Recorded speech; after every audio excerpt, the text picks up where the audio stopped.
শিউলি। শিউলি, তার মানে আপনাকে সবাই শিউলি নামে? জি, আমাকে শিউলি বলেছিল। শিউলি, আপনার বয়স কত এখন? আমার বয়স এখন 30।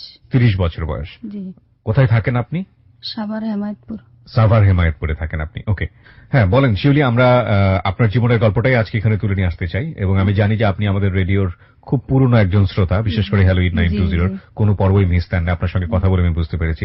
তো আপনি তো জানেন এখানে জীবনের গল্প কিভাবে বলে আমাদের লিসনাররা যারা আসে। আপনি মন খুলে, দিল খুলে মনের কথাগুলো বলুন।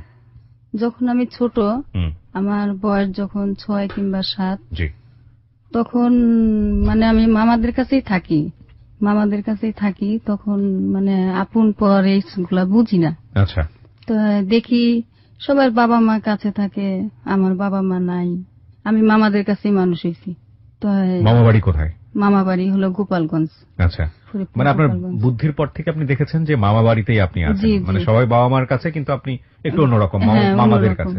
আর তখন ওই যে টিভিতে সিনেমা হইতো 1 মাস পরে পরে, তো এই সিনেমা দেখতাম আর ভাবতাম যে বাবা মা তো সবারই আছে, টিভি তো দেখি, তো আমার বাবা মা কোথায়? এটা আপনি ভাবতেন? হ্যাঁ, এটা আমি মনে মনে ভাবতাম, কিন্তু আমার ফ্যামিলির কারোর সাথে আমি শেয়ার করতে পারতাম না এই কথাগুলো।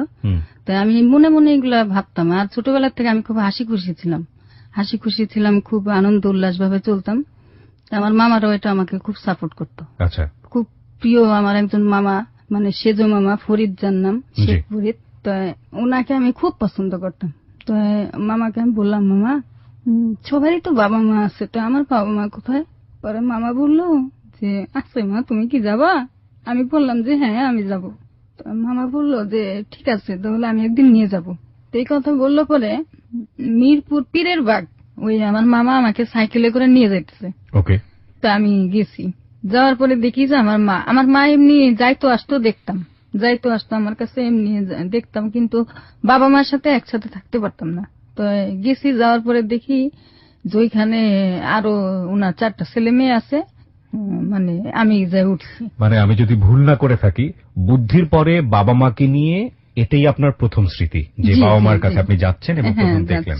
ওকে, ভেরি ইন্টারেস্টিং। হ্যাঁ বলুন। তারপরে গেছি, যাওয়ার পরে দেখি যে আম্মু মানে পিঠা খাইতেছে, পিঠা খাচ্ছে। হ্যাঁ, ওই যে। আপনি কি বলতে পারবেন তখন আপনার বয়স কত আনুমানিক? হ্যাঁ, আমার বয়স 7 বছর তখন। 7 বছর বয়সে, 7 বছর বয়স পর্যন্ত বাবা মার কোনো স্মৃতি নেই, অদ্ভুত বিষয়। বলুন তারপর। তখন ওই দেখি যে সিমাই পিঠা খাইতেছে, তো আমার আম্মু দেখে আমাকে জড়াই ধরলো পরে তো আমি গেলাম, যাওয়ার পরে আমাকেও দিল। দেওয়ার পরে তো আমার মামা আবার ওই যে ইউসিপি স্কুলে পড়তো ওইখানে।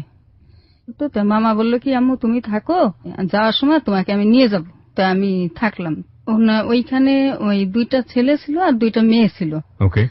তো একটা মেয়ের নাম ছিল মরিয়াম, আর একটা মেয়ের নাম ছিল সাবিনা ইয়াসমিন। তো এটাও যে আপনার বোন? হ্যাঁ, ওই আমার মার পরে বিয়ে হয়েছে তার। হ্যাঁ হ্যাঁ, আমি তো বুঝতে পারিনি, একটা প্লেট ধরার পরে আমার ওই বোনটা কইতেছে এটা আমার প্লেট। তো এই নিয়ে আমরা মানে খুব টানাটানি করতেছে। আম্মু করলো কি, আমাকে একটা চামিচ দিয়ে বাড়ি দিলে পরে আমার এই হাতটা কেটে গেল। এই প্রথম দিনই এই ঘটনা? জি, আমার হাতটাকে এই যে এখনো কাটা দাগ আছে। হ্যাঁ, দেখতে পাচ্ছি আমি। একটা বড় একটা পিতলের চামচ দিয়ে, আসলে এটা আমার আম্মুর দোষ না, সংসার টিকানোর জন্য এটা করলো। খুব রক্ত বেরোচ্ছে, তো আমার আম্মু করতেছে, বৃষ্টি নামতেছে। তো মামা আসলো, মামাকে আর কিছু বলি নেই। তো মামারে বললাম যে মামা আমি বাসায় যাব, চলো। এই কথা বলে মামার সাথে চলে গেলাম। যাওয়ার পরে এখন একটা জিনিস আমার মাথায় আবার আসলো, যে সবার বাবা মা আদর করে, কিন্তু আমার আম্মু কিংবা আমার আব্বু, আমি আব্বু বলে ডাক দিলাম, আমার ডাক শুনলো না কেন? এই বিষয়গুলো আমার মাথায় আসলো। আসার পরে তো আমি মামাকে বললাম যে মামা আসলে আমি আপনাকে একটা কথা জিজ্ঞেস করবো, আমাকে বলবেন? পরে বললো যে কি? ওটা কি? আমার আব্বু না, আমি যে আব্বু বলে ডাক দিলাম, আপু যে ডাক শুনলো না। তারপরে আমি তো সেদিন বললাম না, আম্মু কিন্তু এরকম আমার বাড়ি দিছে। ওকে। যে আমার মামা বললো যে বাবা, তোমার আম্মুর পরে বিয়ে হয়েছে ওই লোকটার সাথে। ওকে। তোমার আম্মুর এর আগে আরো 2টা বিয়ে হয়েছে। তাই তখনও মনে করেন যে পরে বিয়ে কি কিংবা কি, এইগুলা আমি অতটা বুঝতাম না। তো যাই হোক, এইভাবে মানে মার থেকে আলাদা আমি। তো তখন আমার নানা নানি বৃদ্ধ হয়ে গেল। এখন আমার মামা বলতেছে যে বাবা মারে সহকারে তোমাকে বাড়ি পাঠাই দি, তুমি বাবা মারে দেখো আর ওই জায়গায় পড়াশোনা করো, আর তুমি তোমার মতো চলো। ওকে। আমি তখন এই যে বিএনপি বাজার থাকতাম, ওইখান থেকে আমাদেরকে বাড়ি পাঠাই দিল গোপালগঞ্জ, মুর্শিদপুর থানা, গিরাম তারাইল। ওইখানে Okay. পাঠায় দিল, ওইখানে থাকি। তো ওইখানে মনে করেন স্কুলে যে কোনো জন্মদিন, বিয়ে শাদী সম্পূর্ণ জায়গায় যাইতাম, সাজাইতাম, মানে আমার এগুলা খুব অভিজ্ঞতা ছিল। ওকে। তারপরে যে স্কুলে গান বাদ্য, আমার একটু গানও গাওয়ার শখ ছিল। তো এরকম ভাবে মানে খুব আনন্দে এই দিন কাটাইতাম। তো ওইগুলা আর আমার মনে পড়তো না। জানি যে মনে পড়ে লাভ কি, আমি তো আর দেখতে পারবো না। তো হঠাৎ করে আমার আম্মা একদিন আসলো বাড়িতে, আসার পরে বলতেছে তোমাকে আমি ঢাকা নিয়ে যাব। তো আমি খুব মহা খুশি, আমার মা আমাকে ঢাকা নিয়ে যাবে, আমি যাব। তো ঢাকা নিয়ে আসছে, আসার পরে ওই বিএমপি বাজার বস্তি ছিল আগে, জি। ওই বিএমপি বাজার বস্তিতে আমাদেরকে আয়না উঠাইলো। এটা কে তুললো? এটা আমার মা। মা তুললো? জি। তখন আপনার মা বাবার সঙ্গে থাকে না? হ্যাঁ, থাকে। থাকে, মানে সবাই মিলে একসাথে উঠলেন? জি, সবাই মিলে একসঙ্গে থাকি। আমাদের বাড়ির উপরে। যখন, একটু মাফ করবেন আমি ইন্টারাপ্ট করছি, যখন আপনাকে ওখানে নিয়ে গেল বিএনপি বাজার বস্তি, যেটা বলছিলেন, আপনি কোথা থেকে কোথায় গেলেন? বিএনপি বাজার বস্তি তো ঢাকার মধ্যে এটা। জি। আর আপনি এর আগে ছিলেন কোথায়? গোপালগঞ্জ। গোপালগঞ্জে। নতুন একটা জীবন। বয়স কত তখন আপনার? তখন আমার 9 বছর বয়স। মাত্র 2 বছরের মধ্যে এইসব ঘটনা ঘটছে। ঠিক আছে, হ্যাঁ বলুন তারপর। ওই আমার নানা বাড়ির উপরে একটা মোল্লা গোষ্ঠী ছিল। জি। ওই মোল্লা গোষ্ঠীর একটা নাম ছিল হিমায়েত মোল্লা। তো উনার সাথে আমার মার যখন 12 বছর যখন বয়স, তখন আমার মার বিয়ে হয়। আচ্ছা। এটা হলো যুদ্ধের আগে। এই যে আমি ঘটনাগুলো জানতে পারি, আমি বলতেছি যে মামা, আব্বুরে যে আমি আব্বু বলে যে ডাক দিলে শুনে না, ওই মুরা ডাক দিলে তো শুনে, তো শুনে না কেন? কয়, মাকে মা, বলছেন এটা? জি। তো বললো যে বাবা, এটা তো তোমার বাবা না, আমার আরেকটা বোন ছিল, নাম হলো শিল্পী। জি। ওই শিল্পী ছিল হিমায়েতের জন্মের, আর আমি ছিলাম আমার বাবার বসার তালুকদারের জন্মের। আমি যদি বিষয়টা আরেকটু পরিষ্কার হওয়ার জন্য রিপিট করতে বলি আপনাকে, সেটা হচ্ছে যে আপনার মা বললো যে এটা আসলে তোমার জন্মদাতা পিতা না। না। আচ্ছা, তো তারপরে উনি কি বললো, কার সঙ্গে বিয়ে হয়েছিল? মানে আপনার বাবার কথা কি আমার বললো? বাবার নাম ছিল বসার তালুকদার। বাসার তালুকদার? জি, বাসার তালুকদার। বাসার তালুকদার, আচ্ছা। তো বললো কি, বাবা এটা তো তোমার বাবা না, এটা হলো মরিয়মের বাবা। মরিয়ম মানে আপনার বোন? জি। হ্যাঁ। তোমার বাবা হলো ফরিদপুর থাকে। ফরিদপুর থাকে? ফরিদপুর থাকে। শিল্পীর বাবা খুলনা থাকে। শিল্পীর ওনার বিয়ে কত নম্বর ছিল? ওটা 3 নম্বর? ওইটা 3 নাম্বার ছিল। শিল্পীও কি আপনাদের সঙ্গেই থাকতো? শিল্পী মার সঙ্গে ছিল। ও আগে থেকেই ছিল? হ্যাঁ, আগে থেকে ওকে, ছিল। ঠিক আছে। পরে তো আমি কইলাম কি, জাম্মা তাহলে এগুলো হয় কিভাবে? See, this is the question. একটা বাচ্চার মনে কিভাবে কোশ্চেন আসে? তখন আমি বললাম, জাম্মা তো হয় কিভাবে? হুম। আপনারা এতগুলা ভাই বোন, আমার নানা যে আপনাকে একা আব্বা, আমরা 2 বোন, তো 2 জনের আব্বাকে। তখন আমার বয়স হয়তো 9 কিংবা 10 হবে এরকম। তো বলার পরে তো আমার আম্মু বলল যে তাহলে শুনবা, তুমি তো আমার কাছে থাকো না, অনেক কথাই তোমার না জানা, তোমার এইগুলা বিষয় জানার দরকার আছে। আচ্ছা। অনেক সময় অনেক মানুষে গালি দিয়ে কথা বলতে পারে, সেই গালির কারণটা কি তোমাকে আমি বলি। এটা বললো আপনাকে? জি। ওকে। তো আমার আম্মু আমাকে নিয়ে গেল সাভার স্মৃতিসৌধ। সাভার স্মৃতিসৌধ? হ্যাঁ, ওইখানে আমাকে ঘুরতে নিয়ে গেল। কয়, মা তোমার কাছে ঘুরতে নিয়ে যাব। ওকে। এই কথা বলে আমাকে লাল টুকটুকে একটা কবিতাও লিখছিলাম আমি। লাল টুকটুকে একটা জামা? জি, একটা জামা। ওকে। ওই লাল টুকটুকে একটা জামা পরে আমারে রোজার মধ্যে নিয়ে গেছিল। যাওয়ার পরে সাভারে তাই আমার ঘুরে ঘুরে দেখাইলো, বাবা ইটের উপরে এগুলা কি জানো, এগুলো হইলো কবর। আমি কি, আমা কবর তো দেখা যায় না। কয় না, এগুলা সমান, কিন্তু এগুলা কবর। তো এইগুলার সাথে আমাদের অনেক স্মৃতি জড়াই আছে। তা আমি বললাম যে আম্মা কিভাবে? ওই দিন কিছুটা বললো, আস্তে আস্তে এইভাবে জানতে পারলাম। তো ওই দিন আমার আম্মা ফার্স্ট আমাকে বললো যে তোমার হিমায়েত মামারে চিনো? তা আমি তো আবার চিনতাম, আমি গ্রামে থাকতাম, চিনতাম। তা আমি কই কি যে চিনি তো। কয় ওই হিমায়েতের মেয়ে হইলো এই শিল্পী, তোমার ওই হিমায়েত মামার সাথে আমার বিয়ে হয়েছিল। তো তখন যুদ্ধ আরম্ভ হয়, আমি তখন খুলনা, তোমার ওই মামা আমাকে খুলনা নিয়ে রাখতো।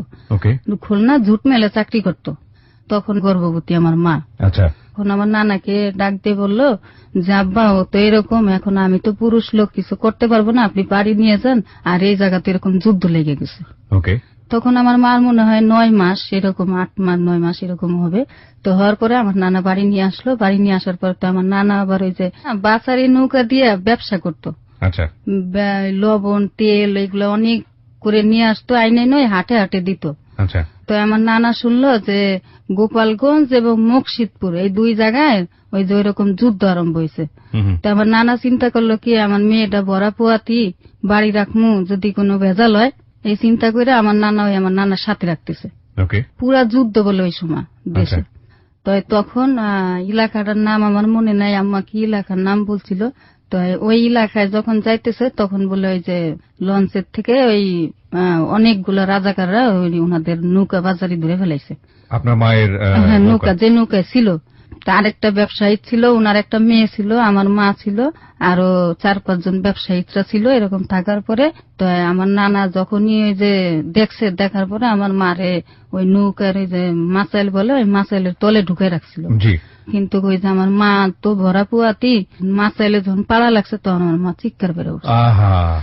চিৎকার বেড়ে উঠলে আমার মারে ধরে আমার মা ওই ওনাদের বলে যে পিস্তল যে ছিল ওই পিস্তলের মাথায় বলে আবার চাকু সিস্টেম ছিল, ওই টিপ দিলে বলে চাকু বের হয়ে আসতো। তো ওই চাকু দিয়ে আমার নানারে গাড়ির উপরে একটা কোপ দিল, আমার নানার এই জায়গা কাইটে অর্ধেক হয়ে গেল, হাতটা ভেঙে গেল। অবস্থায় ওনাদের মেয়েদেরকে নির্যাতন বলে করতেছিল। তো ওই অবস্থা ওই মেয়েদেরকে ধরে নিয়ে গেল। এই যে হলো আমার আম্মার ঘোরার জীবন আরম্ভ হইলো। মানে আপনার মাকেও ধরে নিয়ে গেল? হ্যাঁ, আমার মাকে প্রেগনেন্ট থাকা অবস্থায়। হ্যাঁ, তখন আপনার মার প্রথম বিয়েটা হয়েছে? জি। ওই ভদ্রলোকের নাম কি ছিল? আপনি যাকে হেমায়েত মোল্লা। হেমায়েত মোল্লা ছিল। আচ্ছা, হেমায়েত মোল্লা 1971 সালে কি ছিল? উনি কি রাজাকার ছিল? না, না, উনি রাজাকার ছিল না। ওকে, তো হেমায়েত মোল্লা তখন কোথায় ছিলেন যখন উনি খুলনা? উনি তখন খুলনাতে ছিলেন। খুলনা আমার নানা নিয়ে আসলো আমার মাকে। ওকে, আপনার নানা তখন কোথায়? আমার নানা তো ওই যে নৌকার মধ্যে এরকম মানুষজন রে মাইরা ধরে থুয়ে তাকে উঠাই নিয়ে গেছে। আপনার নানা তখন নৌকার মধ্যেই ছিল, কিন্তু আপনার মাকে তখন তুলে নিয়ে গেল যখন আপনার মা প্রথম সন্তান সম্ভবা। জি। আচ্ছা, ওকে, বলুন তারপর। তখন তুলে নিয়ে গেল, তুলে নিয়ে যাওয়ার পরে এটা কিন্তু নাটক না প্রিয় শ্রোতা। এরকম দেখা যায় নাটকে নিয়ে গিয়ে পেছনের ব্যাকগ্রাউন্ডে স্মৃতিসৌধ, ওখানে মা দাঁড়িয়ে তার সন্তানকে গল্প বলছে। এটা নাটক সিনেমাতে হয়। আজকে যে জীবন গল্প আপনারা শুনছেন সেখানকার বাস্তবতার গল্প।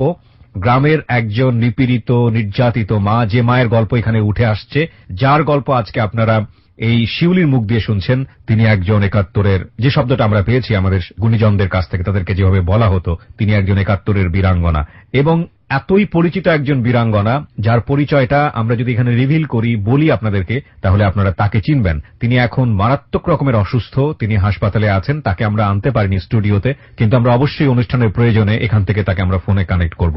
তার কন্যা আজকে এখানে এসেছেন, তার জীবনের গল্প না, বীরাঙ্গনার জীবনের গল্প না, শিউলির নিজের জীবনের গল্প বলতে। কিন্তু মা এবং মেয়ে যে জীবন গল্পে একই সূত্রে গাঁথা, সে গল্পে মাকে আসলে বাদ দেওয়ার কোনো সুযোগ নেই। তো আমি সবারই অ্যাটেনশন কামনা করছি উনি যে জায়গাটায় আছেন একটু মনোযোগ দিয়ে শোনার জন্য। জি, বলুন তারপর কি হলো? মাকে নিয়ে গেল তুলে? তখন ওই মাকে নিয়ে গেল, মাকে নিয়ে বলে ওই যে ওনাদের বিভিন্ন ক্যাম্প আছে, কোথায় কোথায় বলে নিয়ে রাখে আর ওই রকম অত্যাচার করে। করার পর আমার মাজা ছাড়াইয়া চুল ছিল গিরার নিচে। আচ্ছা।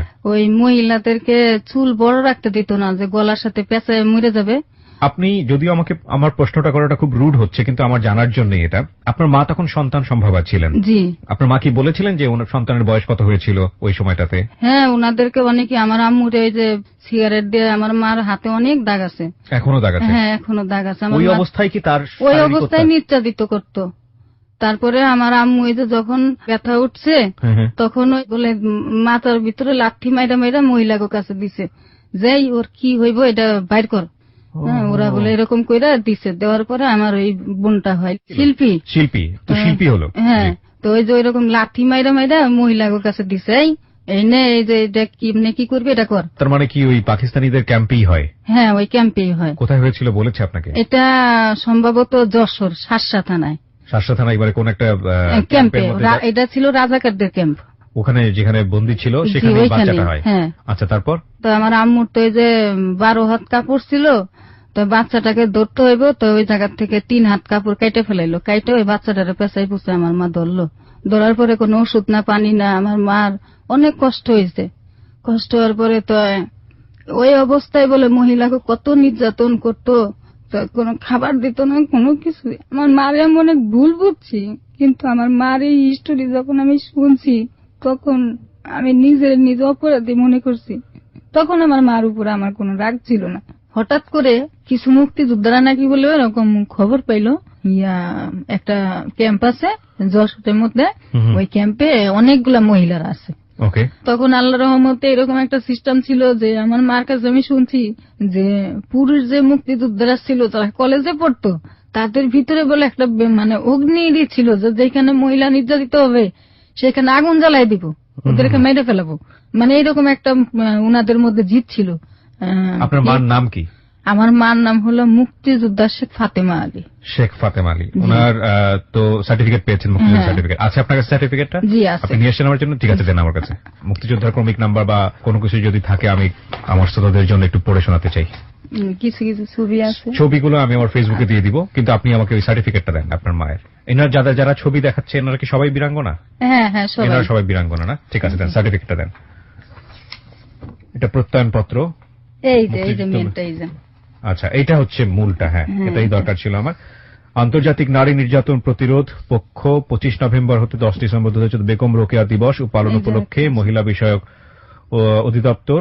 ওনার স্বামীও তো মুক্তিযোদ্ধা। জি, পরে যার সাথে বিয়ে হয়েছিল। রাইট। বিভীষিকা মুছে ফেলে নতুন উদ্যমে জীবন শুরু করেছেন যে নারী ক্যাটাগরিতে বিভাগীয় পর্যায়ে বীরাঙ্গনা শেখ ফাতেমা আলী। ঠিকানা গ্রাম হিমায়তপুর, ডাকঘর যাদুরচর, উপজেলা সাভার, জেলা ঢাকাকে শ্রেষ্ঠ জয়িতা হিসেবে স্বীকৃতি প্রদান করা হলো। এটা বাংলাদেশ সরকার থেকে স্বীকৃতি প্রদান করা হয়েছে। এখানে এই যে এখানে আপনার মা কোনটা? এই যে ক্রেসটা। মা কোনটা? এই যে আমার মা। মাঝখানে জন? না, এই যে নীল শাড়ি পরা। নীলশানি জ্বর পরা। জি, জি, জি। এবং ওনার পাশে যে ভদ্র মহিলা, এনাকে সারা বাংলাদেশের মানুষ চেনে, আপনি চেনেন? হ্যাঁ, মানে উনিও একজন উনি বীরাঙ্গনা। ওই যে কি জানি ওনার নামটা। উনি ওনার পাশে দাঁড়ানো অবস্থার একটা ছবি। আমরা যে ছবিটা এখানে পেয়েছি এটা হচ্ছে শিউলির মা বীরাঙ্গনা ফাতেমার ছবি, এবং তার পাশে বাংলাদেশের বিখ্যাত একজন মানুষ, আমাদের অত্যন্ত সম্মানের, আমাদের গর্বের, শ্রদ্ধেয় ফেরদৌসী প্রিয় ভাষিনী, যিনিও তাদের মধ্যে একজন। তার সঙ্গে তাকে সান্ত্বনা দিচ্ছেন এরকম একটা ছবি আমরা পেয়েছি এই মুহূর্তে। আমরা ফেসবুকে এই ছবিটা দিয়ে দিচ্ছি, যারা দেখতে চান চলে আসতে পারেন। www এগুলো বলছিল আপনাকে, তারপর কি দাঁড়ালো? তখন ওই মুক্তিযোদ্ধারা এসে কি উদ্ধার করলো?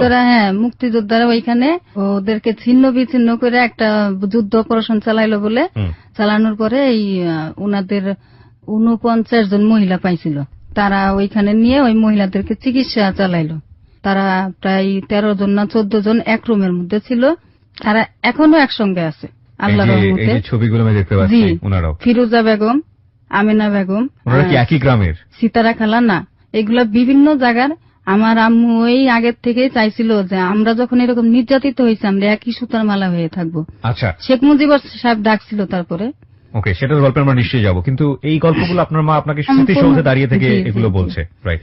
বলেন তারপর। তো আমার আম্মু এরকম করলো যে লিপি হইলো ওই যে ওইরকম। আর যখন তোমার বাবার সাথে আমার বিয়ে হয় ওই কিন্তু আমার প্রশ্ন আছে এখানে, আপনার বাবার সাথে বিয়ে হওয়ার আগে আমি একটু আসতে চাই। সেটা হচ্ছে যে লিপিকে এই অবস্থায় আপনার মা যখন নিয়ে আসলো গ্রামে, তখন তার বয়স কতই হবে? 2-3 মাস বা 4 মাসের মতো বয়স, ছোট বাচ্চা, নির্যাতিত ক্যাম্পে হয়েছে। লিপি না শিল্পী, কি বলছিলেন আপনি? শিল্পীর বাবা তখন তো মুক্তিযুদ্ধেই ছিল বোধহয়, তাই কি? কি হলো মানে আসার পরে সমাজে? আসার পরে আমার আম্মুকে এখানে জায়গা দেয় নাই। আমার আম্মুকে জায়গা দেয় নাই, এমনকি ওই হিমায়ত মামারও বলছে যে তুমি যদি বউ নিয়ে যদি রাখো তাহলে তোমার আমরা মনে করো যে গ্রাম থেকে বার করে দিব। তারপর কি হলো? তো পরে আমার আম্মাকে ওই যে গ্রাম থেকে বার করে দিল। তো আমার আম্মু এদিকে ওদিকে হাঁটে, পাগলের মতন খায় দায়ী করে। তো কারোর সাথে আর কারো কোনো নাই। আমার নানা ভয়ে আনতে পারে না, কোনো কিছু না। পরে আমার নানা গোপনে গোপনে আমার আব্বুর সাথে বিয়ে দেয় ওই মেয়েটাকে। দ্বিতীয় বিয়ে ওনার? জি। ওই আমার আব্বু এই যে হিমায়ত মামার সাথে আলাপ করলো যে দেখো তুমি তো আমার মেয়েটার তো জায়গা দিলাই না, তোমারও দোষ নাই। এখন তুমি যদি কোন রকম তোমার যদি বাচ্চাটাকে যদি, তুমি তো জানোই সন্তান সম্ভব আমার কাছে দিছিলা, তুমি যদি তোমার বাচ্চাটাকে বুঝায় রাখতা তাহলে আমার মেয়েটাকে আমি একটা পাশ করতে পারতাম। তো ওই কথা শুনে ওই যে হিমায়ত মামা ওই বাচ্চাটাকে তার কাছে নেয়। তা আমার আম্মুকে ওই আমার আব্বুর সাথে বিয়ে দেয়। যুদ্ধের বেশ অনেকদিন কিছু পরে বিয়ে দেয়। আমার আম্মু এই মুর্শিদপুর গ্রামে ঘুরতো, এই বাসায় ওই বাসায় কাজ করতো, এর দান বানতো, এইভাবে আমার আম্মু চলতো, কিন্তু বাড়িতে আসতে পারতো না। আপনার বাবা কি করতো? কিছু করতো? তখন বাবার সাথে বিয়ে হয় নাই। না, মানে বিয়ে হওয়ার আগে। আচ্ছা। যুদ্ধের বেশ কিছুদিন পরে আমার আম্মুর আমার আব্বুর সাথে বিয়ে হয়। বিয়ে হওয়ার পরে যখন আমি 7 মাসের পেটে, তখন ওই যে কি জানি বলে কি একটা স্বাদ নাকি কি বলে, ওই ভালো ধুমধাম করে আমাদের গ্রামে করতে গেছে পরে ওই যে বিভিন্ন লোকজন এই ধরনের কথাবার্তা বলতেছে। আচ্ছা। কার অনুষ্ঠান করো, এটা তো মানে খুব বিশ্রী ভাষায় আমার আম্মুকে ইঙ্গিত করে কথা বলতেছে। ও তো 12 জায়গার থেকে 12 আকাম করে আইছে, আর এখন আর এইগুলা করে লাভ কি? এই বিভিন্ন বিধি কিস্তি কথাবার্তা বললো। গল্পের শুরু হয়েছে মাত্র, গল্পটা কোথায় গিয়ে দাঁড়িয়ে আছে সেটাই এখন দেখার বিষয়। একজন বীর মুক্তিযোদ্ধা নারীর জীবনের গল্প এবং একজন বীরাঙ্গনার জীবনের গল্প। সেখান থেকে তার সন্তান আজকে যেখানে জীবনের গল্প বলতে এসছে শিউলি, তার জীবন গল্প, আজকের দিনের জীবন গল্প ধীরে ধীরে টার্ন করবে। আমরা একের পর এক সবকিছু উন্মোচন করব। শুধু একটা কথাই বলতে চাই, যারা এই দেশটাকে উপহার দিয়েছে নিজের সম্ভ্রমের বিনিময়ে, নিজের জীবনের বিনিময়ে, কিংবা যারা সেই সময় মুক্তিযোদ্ধাদেরকে সহযোগিতা করেছে, সেই সব মানুষদেরকে সম্মান জানানোর সুযোগ পেয়েও এই জাতির সন্তান হয়ে আমরা যদি সেই সম্মানটা জানাতে না পারি, তাহলে এর চাইতে দুঃখজনক, এর চাইতে নিন্দনীয়, এর চাইতে জঘন্যতম কাজ আর বোধহয় কিছুই হতে পারে না।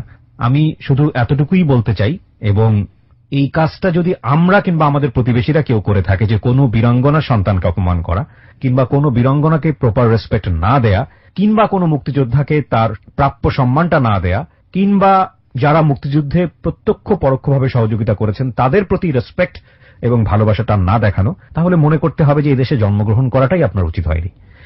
প্রিয় শ্রোতা, 249তম পর্ব আমরা প্রচার করছি। মার্চ মাসের আজকে 1 তারিখ, স্বাধীনতার মাস শুরু হয়ে গেছে, এবং স্বাধীনতার মাসে এটা একটি বিশেষ এপিসোড আমি বলবো। আমাদের স্বাধীনতা, এটা আমাদের সবচেয়ে বড় অর্জন। 1971 সাল থেকে শুরু করে এখন অবধি আমাদের সবচেয়ে বড় অর্জন হচ্ছে আমাদের স্বাধীনতা। যারা আমাদেরকে স্বাধীনতা এনে দিয়েছে সেই সব মানুষদেরকে আমরা যদি একটু শ্রদ্ধা জানাতে পারি, আমাদের এই জেনারেশন, তাহলে নিঃসন্দেহে সেটা অনেক পুণ্যের কাজ। কারণ আজ থেকে কিছুদিন পরে হয়তো আমরা সেই সব বীরাঙ্গনা, সেই সব মুক্তিযোদ্ধাদের আর পাবো না। বয়সের ভারে তারা নুজ্জ অনেককেই আমরা ইতিমধ্যে হারিয়েছি প্রকৃতিগতভাবেই। যে কথাগুলো বলছিলাম, যে এখানে এসে যদি যে কেউই হোক না কেন মন খুলে কথা বলতে চান, তাহলে আমাদেরকে ফোন করবেন। আমাদের ফোন নাম্বারটি হচ্ছে 09613892 আমি আরো একবার বলছি, 09613892। এখানে ফোন করার পরে আপনি আপনার নাম এবং সেল নাম্বারটি স্পষ্ট করে বলবেন, তারপর আপনার যা বলার আছে সেটা বলবেন। ওকে, আমরা এই পর্যায়ে মাত্র 4 মিনিটের একটা বিরতি নেব। 4 মিনিট পরে আমি আবারও ফিরে আসতে চাই। আর আজকে যে অতিথি আছে এখানে, তাদেরকে দেখতে চাইলে আপনি অবশ্যই আমার ফেসবুকে যোগাযোগ করবেন। আমার ফেসবুকের ঠিকানা www.facebook.com/kibriya.rj। আমি আবারও বলছি www.facebook.com/keb। বিষয় তার জীবন গল্পে জড়িয়ে আছে, এবং মায়ের পুরো বিষয়টাই ইনফ্যাক্ট জড়িয়ে আছে। মা একজন বীরাঙ্গনা, তার সেই সময়কার গল্পগুলো কিছুটা সে এখানে উপস্থাপন করছে, যেটা তার মার কাছ থেকে সে শুনেছে। এবং আমরা যে জায়গাটায় ছিলাম, যে আপনি যখন আপনার মায়ের 7 মাসের পেটে, সেই সময়টা সাতসা নাকি যেন একটা অনুষ্ঠান হয়, আমি নিজে শুনেছি। তো ওই অনুষ্ঠানে গিয়ে লোকজন বিভিন্ন রকমের বিরূপ মন্তব্য করছে, আম্মুকে বকাবাজি দিচ্ছে। ওকে, তারপর তো তখন ওই আমার বাবার বাড়ির ওই যে চেয়ারম্যান ওনাদেরকে বলছিল, ওনারা ডিটেলস সবকিছু শুনে বলতেছে যে আমার দাদার নাম ছিল রাঙা তালুকদার। রাঙা তালুকদার, জি। তো বলতেছে যে রাঙা, তুই কি করলি, তুই আর কিছু পাইস নেই, তুই এরকম মানে খুব আজে বাজে ভাষা দিয়ে বলতেছে যে 12 কুকুরের খাওয়া এরকম নিয়ে আসছিস, তুই এক্ষুনি থুয়ে যাবে এটা, তুই এটা আর আমাদের গ্রামে নিয়ে যেতে পারবি না, আমাদের ফুলের পরে গ্রামে, আর তুই ওকে নিয়ে যেতে পারবি না। মানে আপনার বাবার বাবা যে আলটিমেটলি, তো আপনার বাবাকে এটা জেনে বিয়ে করেনি আপনার মাকে? না, আমি সেটা বলতে পারবো না, এটা মনে হয় জানাই দেয় নাই। জানাই দেয়নি? না, আমার মনে হয় জানাই দেয় নাই। আচ্ছা, তারপর? তো যাই হোক, এই যে এরকম হইলো, হওয়ার পরে তো আমার আম্মুকে, তো আম্মু তো খুব কান্দাকাটি করতেছে, আব্বু মাকে ছাড়বে না, ই করবে না, এরকম ই করে তারপরে অনেক হইলো। হওয়ার পরে তো আব্বু আর কোনোভাবেই নিতে পারলো না আম্মুকে, কারণ এখন আব্বু যদি নিতে যায় তাহলে আমার দাদাদেরকে আলাদা করে দিবে, এরকম একটা ব্যবস্থা। তো তখন আমার নানা আম্মুকে রাইখা দিল, তারাও আর নিয়ে যেতে পারলো না। তখন ওই আমার নানা জিদ দে আমার মারে ওই 7 মাসের অবস্থায় মানে বাইরে ধরে বাইর করে দিল, যে যা, তোর জন্য আমার যখন ইজ্জতই বাঁচবো না। 7 মাসের পেটে থাকা অবস্থায় বের করে দিল? হ্যাঁ, বাড়ির থেকে বের করে দিল। আমার মারে এমন অবস্থা করছিল যে মুকশিদপুর বাস স্ট্যান্ড, মানে ওই জায়গা থেকে ঢাকার বাস পাওয়া যায়, ওই মুকশিদপুর পর্যন্ত মানে হাঁটাইয়া নিয়ে ওই গাড়িতে উঠাইয়া তারপরে পাঠাই দিছিল, যে ওই গ্রামে জানি ওনারা জানি না দেখা যায়। কি করবে, আমার নানারও দোষ ছিল না, মানুষের চাপের মুখে পড়ে অবস্থাটা করছে। তখন ওই যে আম্মু ওই যে ঢাকায় আসলো, কোথায় ঢাকা কোথায় কি আম্মু কিচ্ছু চিনে না, আম্মু তো আর কোনোদিন ঢাকায় আসে নাই। তখন ওই যে গাবতলি আসলো, গাবতলি আসার পরে একটা লোক কাগজ টাগজ টুকায় না কি জানি, তাই উনি আবার ওই যে কি আগারগাঁও বস্তিতে থাকতো। ওই সময় আপনার নানারা কোথায় থাকতো? গ্রামের বাড়িতে। মানে জানেও না যে এই ধরনের একটা ঘটনা ঘটছে আপনার মার সঙ্গে? না। 30 বছর আগের গল্প এটা। 30 বছর আগে এরকম মোবাইল ফোন টোন এরকম কিছুই ছিল না। জি। তো ওই যে কাগজ টাগজ টুকাইতো, ওই লোকটা দেখলো আমার মা ওই যে গাবতলি ওই যে নাইমা ওই বাস স্ট্যান্ডে যে বসার জায়গা থাকে যে ওই বসার জায়গায় সারাদিন বসে রইলো। ওই মানুষজন এটা ওইটা খাইয়ে ফেলাইলো, তাই আমার মায়ে খাইয়ে রইলো। হোটেলে একটা বেটা বলে খাইতে বইছে পরে তো দেখতেছে যে মহিলাটা ওইরকম বসে আছে। তো লোকটা বলতেছে যে আপনি এরকম বসে আছেন কেন, আপনার কি কোন লোক আসবো, আপনার তো অনেকক্ষণ দেখতেছি বসা। পরে কয় না ভাই আমার কোন লোক আসবো না, আমি ঢাকা আইছি, তো আমি কোনো কিছু চিনি না। কয় আপনার তো বাচ্চা পেটে মনে হয়। কয় হ। এই কথা কওয়ার পরে তো কয় আসেন আপনি কটা খান। পরে ওই লোকটা দয়া দেখায় কটা খাওয়াইলো। খাওয়ানোর পরে উনি আমার মার জীবনের কিছু জানে না, তো খাওয়ানোর পরে উনি ওনার ইচ্ছার মতন চলে গেল। 10টা টাকা আমার মার হাতে দিয়ে গেছে। তো ওই যে লোকটা যে কাগজ টুকাইতেছে ওই লোকটা 2 দিন যাবত দেখতেছে যে আমার মা ওই জায়গা। তাই বলতেছে যে বুবু তুমি এইভাবে থাকো, তোমার বড়া পোয়াতি এরকম দেখা যায়, তুমি এরকম থাকলে তো এই জায়গা মানুষজন ভালো না। তখন একটা লোক লম্বা করে, তো উনার মেয়ের নাম ছিল ডলি। ডলির বাপ কইয়া সবাই ডাকতো। ওই লোকটা হঠাৎ করে আমার মারে দেখে কয় কিরে বুবু তুই এই জায়গাকে, এই কথা কয়ে তাকে বাসায় নিয়ে গেছে। এখন মা কয় যে আল্লাহ কেডা এরকম ধরে নিয়ে যায়। এখন মা চিনতো না? না, আমার মা চিনে না। লোকটার একটা বোন মারা গেছে আমার মার মতো দেখতে। ও আচ্ছা আচ্ছা, আমার মার মতো দেখতে, কিন্তু উনার নলেজে এটা আসে নাই যে আমার বোন মারা গেছে। আচ্ছা আচ্ছা, অনেকদিন আগে মারা গেছে। উনি ওইভাবে দেখে মনে করছে আমার বোন এত কষ্ট করতেছে, এই মনে করে উনি আর কোনো কিছু বলার সুযোগ দেয় নাই আমার মারে। তখন এই যে বেবি ট্যাক্সি ছিল নিয়ে গেছে মহাখালী হাসপাতালে। আপনি তখন আপনার মায়ের 7 মাসের পেটে। আচ্ছা, তখন মহাখালী হাসপাতালে নিছে। তো ওই জায়গা শুনে যে ওই লোকটা হলো ওয়ার্ড মাস্টার। ওই কি নাম ছিল ভদ্রলোকের? নাম বলেছে? নামটা জানতো না, কিন্তু ডলির বাপ কইলে চিনতো। ডলির বাপ বলে? হ্যাঁ, ডলির বাপ কইলে চিনতো। আম্মা অত দূর নাম টাম রাখে না, আর আম্মা তো এত চালাক ছিল না আগে। আচ্ছা, আপনি আমাকে একটা জিনিস বলেন, আপনার মা যখন 71-এর বীরাঙ্গনা, এটা আপনার বাবা বা বাবার ফ্যামিলি যখন জানলো বিষয়টা, আপনার মাকে বের করে দিল 7 মাসের পেটে, তখন আপনি তো ওই সময়টাতে আপনার মা বাড়িতে চলে যেতে পারতো, বাড়িতে গেল না কেন? গিয়েছিল। তারপর ওই বল্লারান পর্যন্ত তারা দিয়ে গেছে। ওই আমাদের একটা বল্লারান বাজার আছে, ওইখান থেকে আবার 1 কিলো হইলো আমার নানা বাড়ি, আর ওই বল্লারান বাজার থেকে 3 কিলো হইলো আমার বাবার বাড়ি। আচ্ছা, তো ওইখানে যখন দিয়ে গেছে, তো ওইখান থেকে আমার মাকে আবার ওই যে বাসে উঠাই দিয়েছে আমার নানা। কি বলেছে আপনার নানা? কি বলেছে? নানার এদিক দিয়ে চাপ দেওয়া হইলো মার গ্রামের লোক, আর বাবাকে ওই দিক দিয়ে চাপ দেওয়া হইলো বাবার গ্রামের লোক, যে এই মেয়ে কোনো গ্রামে থাকা যাবে না। এটা স্বাধীনতার প্রায় 15 বছর পরের অবস্থা। আপনার বয়স এখন কত? আমার বয়স 30। স্বাধীনতার বয়স এখন 45 বছর, 46 বছর। তার মানে তো 71 সালের আরো 15 বছর পরে, অনেকদিন আগে, অনেকদিন পরে। 71 সালের 15 বছর পরে এই অবস্থা যে একজন বীরাঙ্গনাকে তার নিজের বাড়িতেও জায়গা হয়নি এবং তার শ্বশুর বাড়িতেও জায়গা হয়নি, বের করে দেওয়া হয়েছে। তার আগে আপনি আমাকে একটু বলেন, আপনার নানা যখন আপনার মাকে বাসে তুলে দিল তখন কি বলেছিল? যে যেদিকে চোখ যায় সেদিকে চলে যায়? বলছে যে বাবারে তুই যদি কোনোদিন পারিস তোর এর নাম যদি গোছাইতে, তাহলে বাজান তুই আসিস, আমার আর কিছু করার নাই। এই কথা বললে আমার মারে অবশ্য 2টা বাড়ি দিছিল। আমার নানার কিছু করার ছিল না, কারণ আমার নানাই বাড়ি খাইতেছে। আমার নানা যে একটা বৃদ্ধ লোক, যুদ্ধের সময় আমার নানার হাতটা ভাঙিয়ে ফেলাইছে, কাইটে গেছিল, সে অবস্থা আমার নানারে মানে অনেকগুলা বাড়ি দিছে গ্রামের লোকজন। জি, তো আমার নানারও কিছু করার ছিল না। আমার নানাও নিরুপায়। গাড়িতে উঠাই দিয়ে ডলির বাপ নিয়ে গেল, মহাখালী হাসপাতালে নিয়ে গেল। তো ওই যে লোকটা নিয়ে গেল, ওনার আবার সবাই থাকতো বিদেশে। তো ওই সময় ওনার ছেলে মেয়ে এসে নিয়ে গেছে। ওই যে কয়দিন ওই যে লোকটা ছিল, এই কয়দিন মা খাইয়া দেয়া ভালো ছিল। মারে আর কোনো প্রশ্ন জিজ্ঞেসও করতে দেয় নাই। মাও দেখলো যে যাক আমি যখন খাওয়া পড়া পাইতেছি, মাও আর অত দূর করতে পারে নাই। ডলির বাবা যাওয়ার সময় আপনার মার জন্য কিছু করে যায়নি?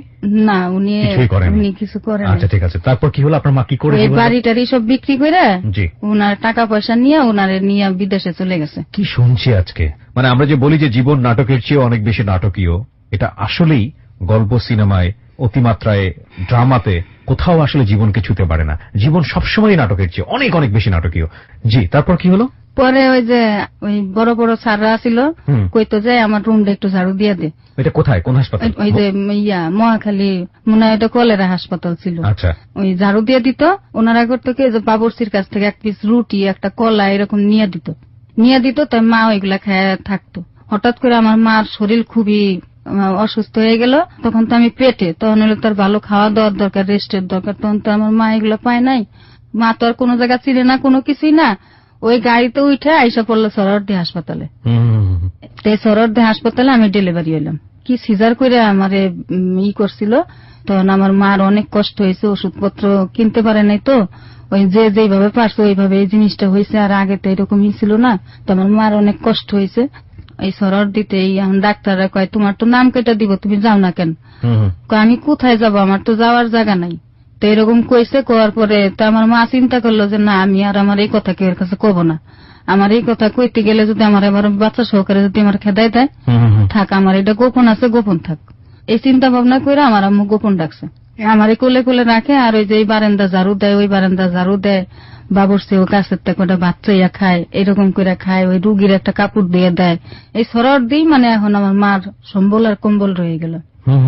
তা হঠাৎ করে ওই জায়গায় লোক নিবে, তা আম্মা এরকম হাত থাকতে থাকতে কিছু কিছু লোকদের সাথে মানে একটু মৌখিক পরিচয় হয়ে গেছে। তাই আমার আম্মু আবার এই আগে একটা ম্যাডাম ছিল, নাসিমা ম্যাডাম নাম করে, ওই মেডিকেলের ডাইরেক্টর ছিল। তো এই ডাইরেক্টরের কাছে যে আমার মা অনেক কান্দাকাটি করছে যে ম্যাডাম, আমি জানি পেটে ভাতে খাইতে পারি, আমার এরকম একটা চাকরি ঠিক করে দেন।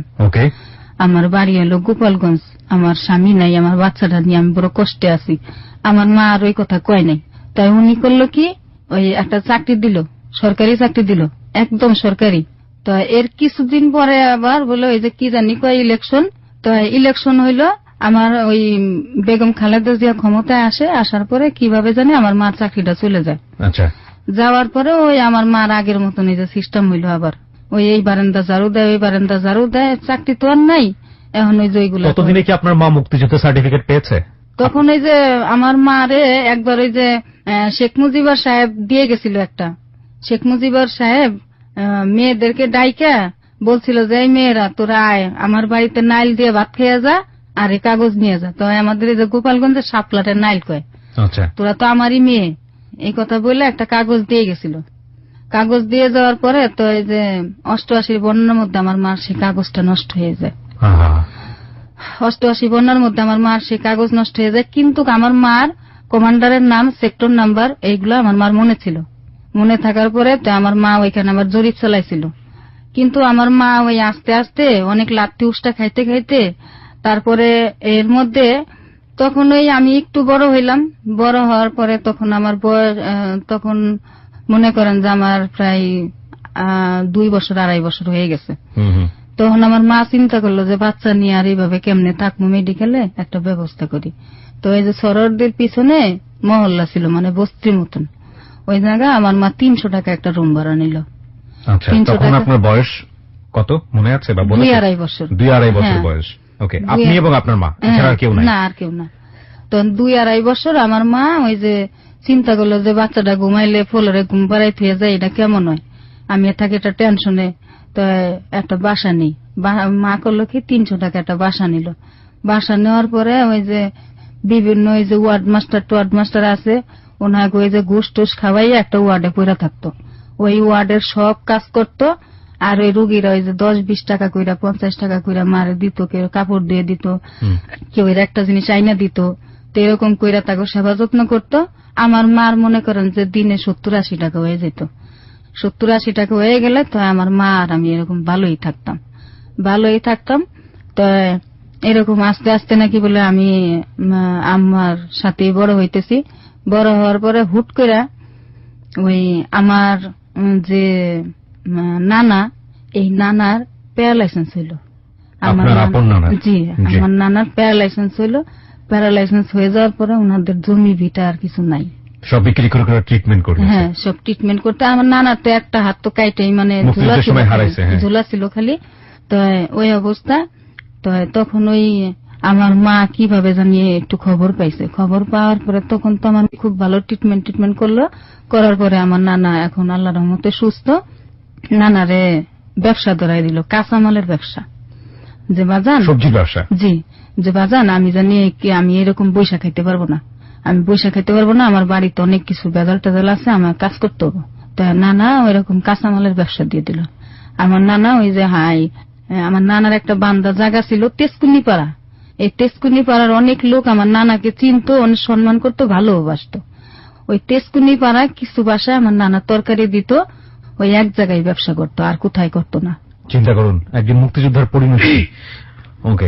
তো ওই ব্যবসা ট্যাবসা কইরা আমার নানা আসতো, এরকম করে আমার নানা ভালোই কিছু টাকা টুকা গুছাইছে, তাই সবাই এখন ভালোই থাকে।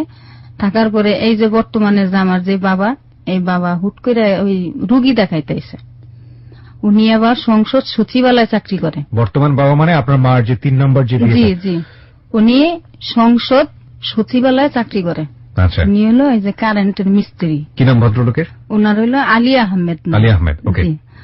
তো আপনার মা তখন কোথায় কাজ করে? মা তখন সরোয়ারদিতে কাজ করে। সরোয়ারদিতে কাজ করে, উনি ট্রিটমেন্টের জন্য আসছে? হ্যাঁ, ট্রিটমেন্টের জন্য আসলো। আসার পরে ওই মারে একবার দুইবার দেখছে, দেখার পরে একটা মুখিক পরিচিত হয়ে গেল। তাই উনি রুগী টুগী নিয়ে আসলে মার সাথে আলাপ করে হুট করে ওনার বউ মারা গেছে। তো অনেকদিন মার সাথে দেখা টাকা নাই, কত রুগী তো যায় আসে। হঠাৎ করে ওনার বউ মারা গেছে। 4টা ছেলে মেয়ে থুইয়া, ছোট ছেলেটা যখন 6 মাসের কোলে, তখন ওনার বউ মারা গেছে। বউ মারা গেছে পরে তাই উনি বেশ কিছুদিন পরে আইছে। ভালোই ওনাদের মধ্যে একটা পরিচিত হয়ে গেছিল। তাই কইলো যে ভাই আপনি এতদিন পরে আইছেন। কয় আপা আমার ওয়াইফ মারা গেছে। তো এরকম মানে এইরকম অনেক লোকের সাথে কথাবার্তা হওয়ার পরে তো ওনার যে ছোট বাচ্চাটা, ওই বাচ্চাটারে নিয়ে ওই লোকটার ভেজাল হয়ে যায়, মানে চাকরি বাকরি করে ভেজাল হয়ে যাওয়ার পরে তো আমার ওই মারে বলছে কি যে আপা আমার একটা ভালো একটা ঘরোয়া মেয়ে দেখে আমার একটা বিয়ে করাই দেন। আচ্ছা, উনি ডাইরেক্টলি ভাবেই বলছে যে আমার একটা বিয়ে করাই দেন। তাই কইলো যে ভাই আমি তো এগুলা বুঝি না, আমার আব্বার সাথে আলাপ করেন। উনি মনে করছে যে আমার মার কথা কইছে, যে আমার আব্বার সাথে আলাপ করেন। আমার মার ব্যাপারে ডাইরেক্ট যায়, আমার মার ব্যাপারে যায় বলছে যে আপনাদের ফাতেমার আমি বিয়ে করতে চাই। তা আমার নানা মনে করলো কি হুট করে আইসা বললো তাহলে নিশ্চয়ই ওদের সাথে কোনো রিলেশন আছে। এটা আমার নানা চিন্তা করলো যে তোর জীবনে এত জ্বর ঝাপটা যাওয়ার পরে তারপরে মেয়েটা হয়েছে, এখন আমরা আল্লাহর রহমতে ভালো আছি, তুই এই চিন্তা ভাবনাটা করলি, তাহলে যা তোর মতন তুই বিয়ে কর। এই চিন্তা ভাবনা আমার নানা করলো যে যা তুই তোর মতন চিন্তা ভাবনা কর, আমাকে নাতিরা আমরা রেখা দিন। তখন আপনাকে রেখে দেয়? হ্যাঁ। এই গল্প আপনার মা স্মৃতিসৌধে দাঁড়িয়ে আপনাকে লাল একটা জামা পরিয়ে নিয়ে গিয়ে আপনাকে এগুলো বলছে। তখন আপনার বয়স 9 থেকে 10 বছর। হ্যাঁ, 10 বছর। চিন্তা করে দেখুন গল্পটা কোথায় গিয়ে দাঁড়িয়েছে এখন। তখন ওই আমার মা ওইভাবে বললো তো কিরে তুই হঠাৎ করে ওই লোকটা তোর কথা কইলো, তাহলে তোকে কি আগে কথাবার্তা আছে নাকি? কয় না আব্বা আমার তো এই কথা কইছে, আমি কইছি যে আব্বার কাছে কইন। কয় ও যে আইসা তোর কথা কইছে, এখন তুই কি কইস? তাই আমার মা একটা জিনিসই চিন্তা করছে যে লোকটা হইলো সচিবালয় চাকরি করে, সংসদ সচিবালয়, আর আম্মু তো সরোয়ারদিতে ঘুরে, এখন তো ভালো মন্দ বুঝে। তা আম্মা চিন্তা করলো যে বাংলাদেশের সবচেয়ে শ্রেষ্ঠ জায়গা হইলো সংসদ ভবন। তো ওই জায়গা যেহেতু লোকটা চাকরি করে, লোকটারে বলে যদি আমার একটা চাকরি বাকরি যদি হয়, এই চিন্তা ভাবনা কইরা উনার কাছে আমারে দেখায় ঢুকায় সবকিছু কইরা টুরা বিয়ে শাদী হয়েছে। সবাই মিলামিশাই বিয়ে দিছে। যে আমার এই যে মেয়েটা আছে, তারপরে উনার আর কোনো ঘটনা বাদ রাখে নাই, সম্পূর্ণ ঘটনা, যে আবার কোন ঘটনা বাদ রাখবো, আবার কবে কি সব ডিটেলস ঘটনা বলছে। বলার পরে এই কথা বলছে যে আমার আরেকটা মেয়ে আছে। এই সবকিছু বলার পরে আমার আম্মুর সাথে তার বিয়ে হওয়ার পরে ওই দিনই ওই জায়গা রইলো, আমাদের বাসায় রইলো। থাকার পরে আমার আব্বার যে মন মানসিকতা, তখন তো আমি ছোট, আমি এগুলা বুঝি না। আমার আব্বার মন মানসিকতা জানি কিরকম দেখে আমার নানা নানি, মানে আমার প্রতি সুনজর দেখে না। তো চিন্তা করলো যে মেয়ের যখন বিয়ে হয়েছেই, আর আমরা যখন চলতে ফিরতে পারি, আমার মেয়ে তো আর আমাদের জন্য কম করে নাই, তাহলে আমরা নাতিরে পালমু, ও যে সংসার করুক গা। এই চিন্তা ভাবনা করে ওরে কোনো কিছু বুঝতে দেয় নাই আমার মারে কইছে যে বাজান তোমার যখন বিয়ে হয়েছে, লোকটাও বাচ্চা কাচ্চা পালার জন্য বিয়ে করছে, তাহলে তুমি যাওগা, শিবলির ব্যবস্থা আমরা করবো। তো অবশ্য তখন আমার আদর করে, আমি বলে খুব মোটা সোটা ছিলাম, আমার আদর করে সবাই পুতুল ডাকতো। আচ্ছা, পুতুলমণি করে ডাকতো।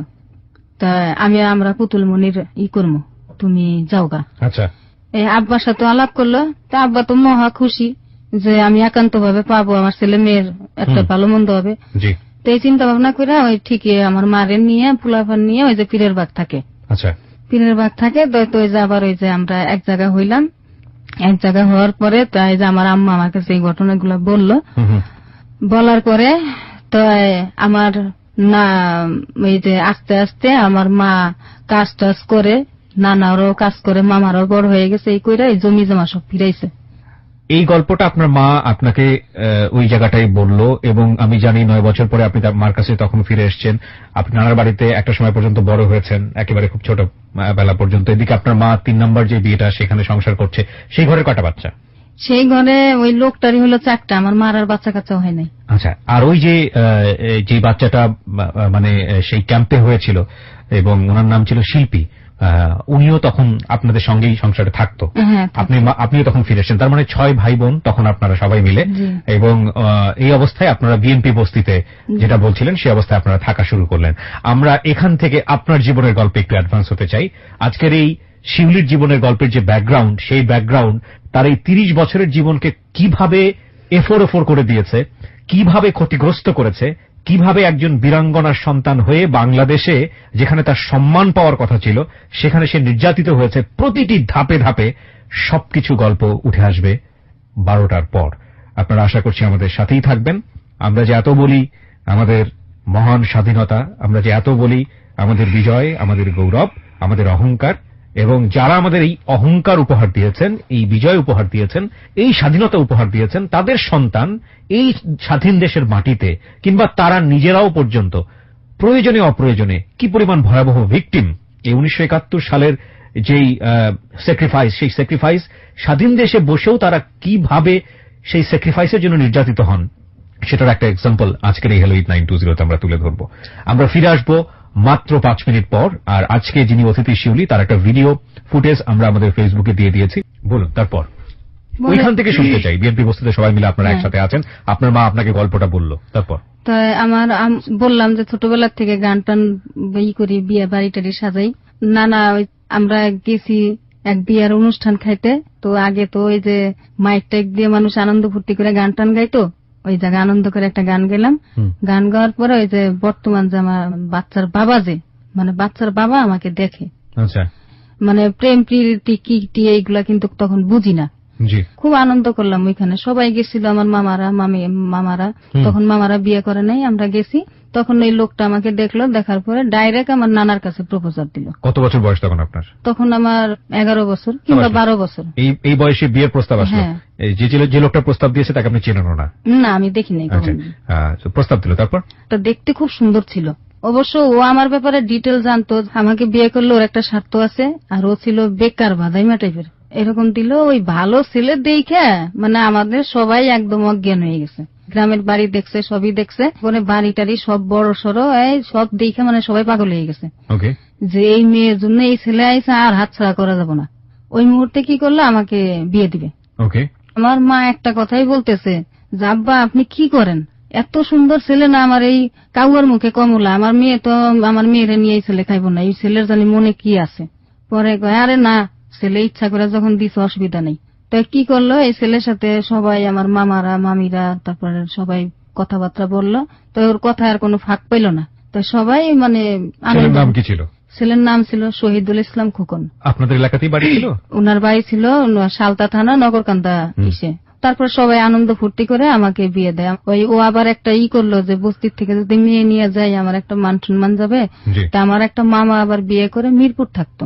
ওই মিরপুর থাকাকালীনই ওই যে বাচ্চুরা মানে মৌলানা আবুল কালাম আজাদ ওরফে বাচ্চুরা জাকার ওর চাকরি করতে হলো আমার মামা। আমি একটু বিষয়টাকে পরিষ্কার করার জন্য আরেকবার একটু রিপিট করতে বলছি। যে ছেলেটা আপনাকে বিয়ের প্রস্তাব দিল, সেই ছেলে মনে করছে যে আপনাকে বস্তি থেকে নিয়ে গেলে সমস্যা হবে বাড়িতে, তার আত্মসম্মানে আঘাত লাগবে। তো সেখানে আপনি এই বাচ্চু রাজাকারের প্রসঙ্গটা কেন আনছেন? মামা ওই উনার অফিসে চাকরি করতো, বাচ্চু রাজাকারের অফিসে কাজ করতো। আচ্ছা, তো মামার প্রসঙ্গটা এখানে কেন আসছে? ওই মামার বাড়ি থেকে আমাকে উঠাই নিয়ে যাবে। ও, মামার বাড়ি থেকে আপনাকে নিয়ে যাবে, মানে আপনাকে বস্তি থেকে নিয়ে গিয়ে মামার বাড়িতে রাখা হবে, ওখান থেকে বিয়ে করে আপনাকে তুলে নিয়ে যাবে। আর আপনার মামা কাজ করতো বাচ্চু রাজাকারের অফিসে। বাচ্চু রাজাকারের কি কাজ ছিল, মানে কি ড্রাইভার? বাচ্চু রাজাকারের ড্রাইভার ছিল। আচ্ছা, এই বাচ্চু রাজাকারকে আপনারা চিনবেন, তিনি এখনো ধরা পড়েননি। একটা প্রকল্প ছিল ওনার, মসজিদ কাউন্সিল। এই কাউন্সিলের একটা অ্যাম্বুলেন্সের ড্রাইভার ছিল আমার মামা। আপনার আপন মামা? জি। এগুলো নোট রাখবেন, কারণ আজকের এই জীবন গল্পটা এটা একটা বিশাল চপেটাঘাত আমাদের জন্য, এবং কেন সেটা বলছি সেটা আপনারা পুরোটা শুনলে বুঝতে পারবেন। বলুন তারপর। তখন ওই ছেলের সাথে কথাবার্তা বলে ওই যে বলতেছে যে খালু আজকে তো আমার বাগ্নির বিয়ে, আমার ওই ওনাদের পাশাপাশি থাকতো, তাহলে আপনি আমার বাগ্নির উকিল থাকেন। জি। ওই যে মাওলানা আবুল কালাম আজাদের কথা বলতেছি। তো ওই ছেলের সাথে কথা বলে দেখে কি ওনাদের গ্রামের হুম হুম, ওই যে উনার গ্রামে ছিল সালতা বাচ্চুরা জাগারের। আচ্ছা আবার ওই যে আমার বাচ্চার বাবার বাড়িও ছিল সালতা নগরকান্দা, ওই একই থানায় একই গ্রামে। আচ্ছা তারপরে ওনারা ভালোই ঘনিষ্ঠ হয়ে গেল। তো মামারা তার কোনো ফাঁকি পাইল না যে না আমাগো স্যারের সমস্যা হইব না। আচ্ছা তো দিল, বা সবাই আনন্দ ফুর্তি করে বিয়ে শাদী দিল। দেওয়ার পরে আল্লাহ রহমতে আল্লাহ আমার অনেক সুখ শান্তি দিল। আপনি 12 বছরেই সংসার করা শুরু করলেন। হ্যাঁ, ওকে, আমি 12 বছরেই মনে করেন বিয়ে শাদী হইল। হওয়ার পরে আমি সংসার দায়িত্ব বুঝে নিলাম। আমার মেয়ে হইল, বড় মেয়ে। আমার মেয়েটা হওয়ার পরে, ছেলেটা হওয়ার পরে আমার সংসারে একটু অশান্তি হইল। বাচ্চার দাদা উনি মারা গেল। হুম, উনি মারা গেল 2000। আপনার শ্বশুর? জি, আমার শ্বশুর মারা যাওয়ার পরে আমার শ্বশুরকে আমার কাছেই রাখছিলাম।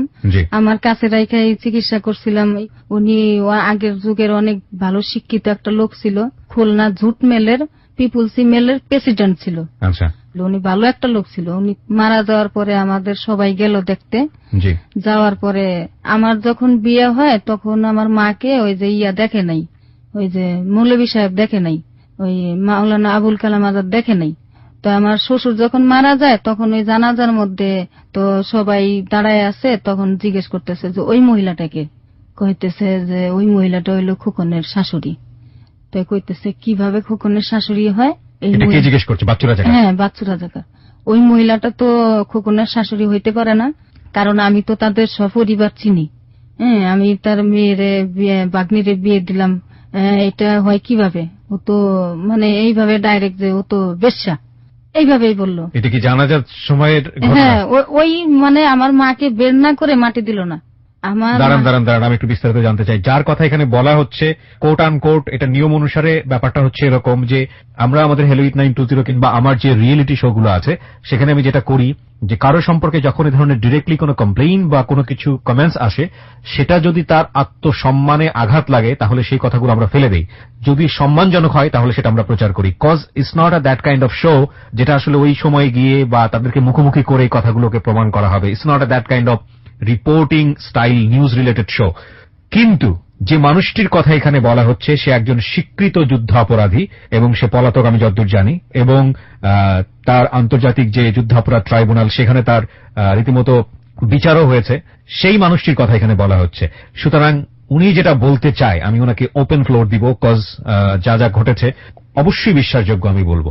আচ্ছা, একটু আমাকে বলেন তো যে কার জানাজা ছিল ওটা?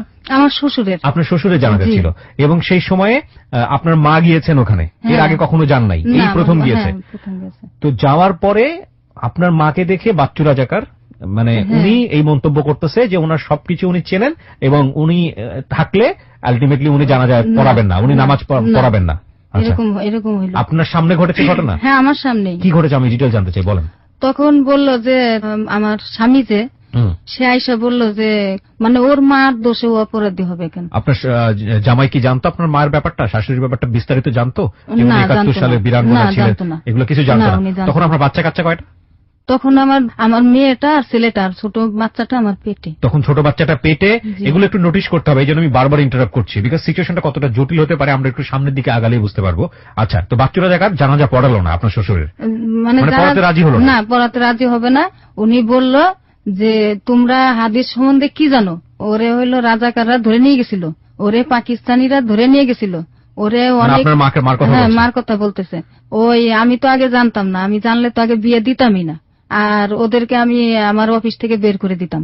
এরকম অনেক কিছু বইলা যে তুমি যদি এখন এই মুহূর্তে যদি তোমার বউ আর মারে যদি বাইর না করে দাও এই শাশুড়িরে, আমি থাকবো না, এরকম মানে। আর উনি ওই জায়গায় প্রভাবশালী একটা লোক ছিল, উনি না থাকলে মানে কেউই থাকবো না, এই অবস্থা। পরে কি কোন করলো? গ্রাম এটা?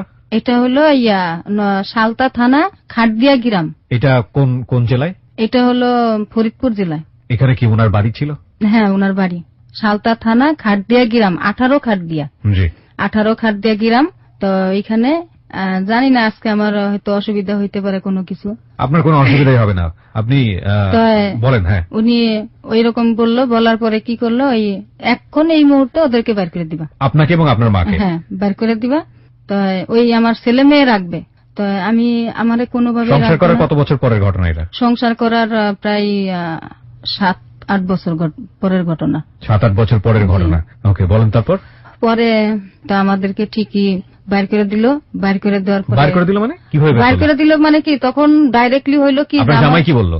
ও বলল যে আমার শাশুড়ির দোষে ওই ওরে কেন কষ্ট দিবেন, ও তো আমার 2টা বাচ্চার মা, এই কথা বললো। বলার পরে ওর বিরুদ্ধে মানে আরো আইন জারি হইলো যে তাইলে তুই তোর মতন মাটি দে, তুই তোর মতন মাটি দে, তোর জায়গায় মাটি দিবি, আমাদের কোনো জায়গা জানি না পরে। এরকম মানে এই গ্রামে মানে ওই জায়গা জ্ঞান মারামারি কি ধরাধরি লাইগা যায়, মারামারি লাইগা যায়। তখন ওই আমার যে শাশুড়ি, সেই শাশুড়ি বলতেছে যে বাজান, এখন তোর বাপরে মাটি দেওয়ার জন্য তুই এই কাজটা কর, না হইলে আমার কিচ্ছু করার নাই, তোর বাপরে কেউ মাটি দিব না, এই কথা কইলো। করার পরে অবশ্য তখন আমার এসে বলছিল যে তোমরা চলে যাও, আমি ঢাকায় যা যোগাযোগ করব, এই কথা আমারে বলছিল। এটা আপনার স্বামী বলছিল আপনাকে এবং আপনার মাকে বললো ঢাকায় চলে যেতে? মানে না, আমার মাকে তো এমনি ছাড়ে নাই, আমার মারে তো চুল কেটে ছাড়ছিল, আমার মাকে এমনি ছাড়ে নাই। আমারও চুল কাটতে বলছিল কিন্তু আমার স্বামী কাটতে দেয় নাই।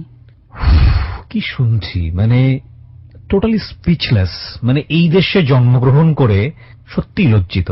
মানে এই সময়টাতে না আমার অ্যাজ এ প্রেজেন্টার কিংবা as a host of this show ওইভাবে আসলে নিজেকে চিন্তা করতে ইচ্ছা করছে না। মনে হচ্ছে মনের ভেতরে যা আসছে সবকিছু বলে দেই, কিন্তু যেহেতু এটা গণমাধ্যম, এখানে সবকিছু বলা উচিত হবে না।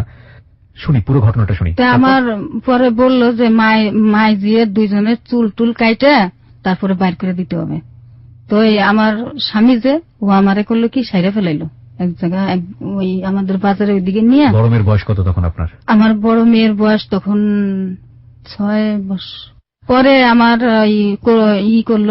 করলো কি যে ওই 2জনরে নিয়ে গেলে তো দেখে ফেলাবে মানুষজন, এর জন্য আগে আমারে তুইলো, কিন্তু মারে রাইখে আসতে পারলো না। মারে ওই জায়গাতে চুল কেটে দিল। চুল কেটে দেওয়ার পরে তো আমার আম্মা তো মানে পারতেছে, লোক প্রতিবাদ করলো না। আমার আম্মা তো মুক্তিযোদ্ধারাও ছিল। আমার মা তো পারতেছে না যে ওই জায়গায় আত্মহত্যা করতেছে।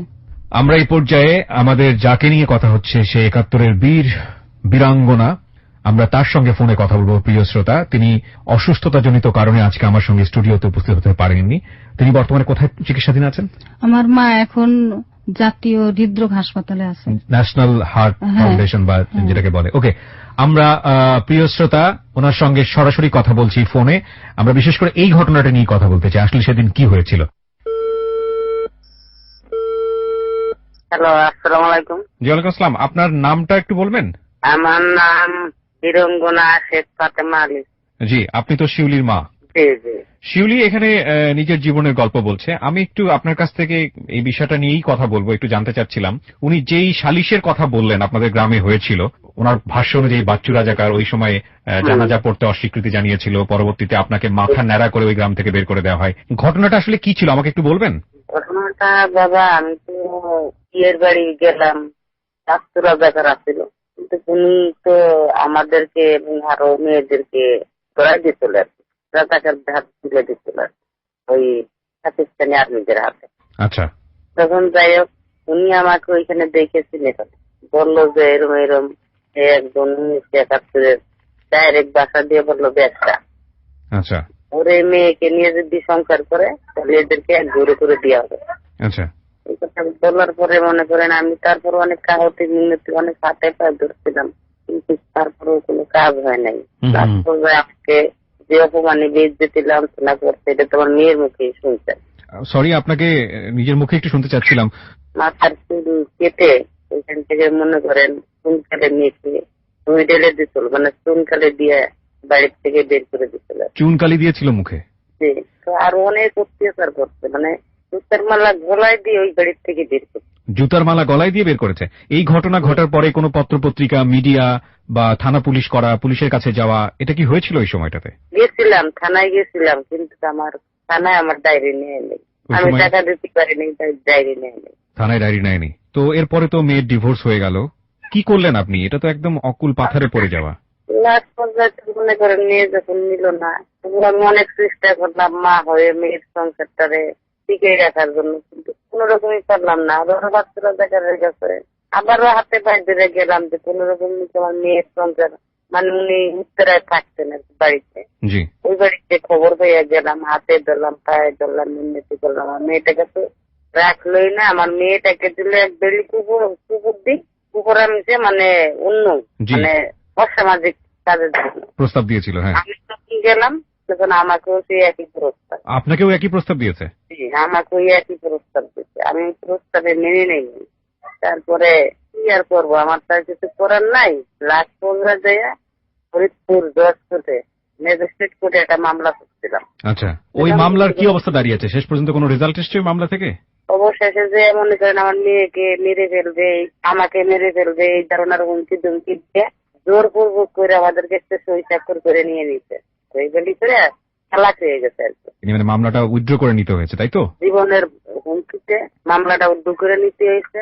তারপরে মনে করেন তার 3টা ছেলে মেয়ে, তাদেরকে ভরণ পোষণ বাবা কিছুই দেয় না। মানে ওই শিউলির হাজবেন্ড কিচ্ছু দেয় না, তাই তো? না। বাচ্চু রাজাকারের ফাঁসি রায় হয়েছে আমরা জানি আন্তর্জাতিক যুদ্ধ অপরাধ ট্রাইব্যুনালে। তো এখন আপনার দিন কাটে কিভাবে? আমার দিন কাটে বিভিন্ন মানুষে সাহায্য সহযোগিতা করে। কি আমি কিছু দর্জি কাজ টাজ করতাম, হাসপাতালে একটু চাকরি বাকরি করতাম। হ্যাঁ, ওইখান থেকে বাবা আমি বীরঙ্গনা মুক্তিযোদ্ধা দেখে আমাকে ওইখান থেকে বের করে দিই, বুঝছেন। এখন আমার কোনো জায়গায় চাকরি বাকরিও নেই, কিচ্ছু নেই। আমি কোন রকম মানে দিন আনি রাত খাই কোন রকম।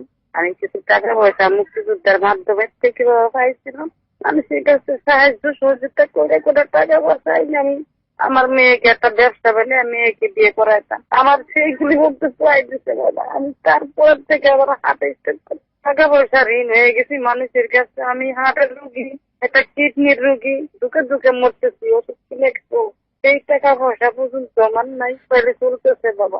জি, ঠিক আছে, আমাদেরকে সময় দেওয়ার জন্য আপনাকে ধন্যবাদ। আমরা জানি যে আপনি অসুস্থ অবস্থায় আছেন, তারপরও একটু কথা বললেন আমাদের সঙ্গে। আপনাকে অনেক অনেক ধন্যবাদ আমাদেরকে সময় দেওয়ার জন্য। আপনাকেও ধন্যবাদ। নাথিং টু সে, কিছুই বলার নেই আসলে। শুধু বারবারই বলবো যে আসলে আমরা লজ্জিত, এবং এই লজ্জার দায়ভার আমাদের সবার, যে স্বাধীন দেশে এতদিন তারা তাদের যে প্রতিপত্তি সে বিস্তার করে রেখেছে এবং বহাল তবিয়তে ছিল, যুদ্ধ অপরাধীদের বিচার হয়েছে, কিন্তু আমরা এখন পর্যন্ত বাচ্চু রাজাকার ধরা ছোঁয়ার বাইরে। ওকে, বলুন যেটা বলছিলেন আপনি। তারপর তো তখন ওই আমাদেরকে ওইভাবে বের করে দেয়। বের করে দেওয়ার পর আমরা ঢাকায় আসি। তখন মানে আমার স্বামীকে নিয়ে আমরা থাকতাম হলো ক্যান্টনমেন্ট দামালকোট। জি, ক্যান্টনমেন্ট দামালকোট, ওই ফেরদৌসদের বাড়ির কাছে, ছবি করে যে ফেরদৌস, সেই ফেরদৌসদের বাড়ির কাছে।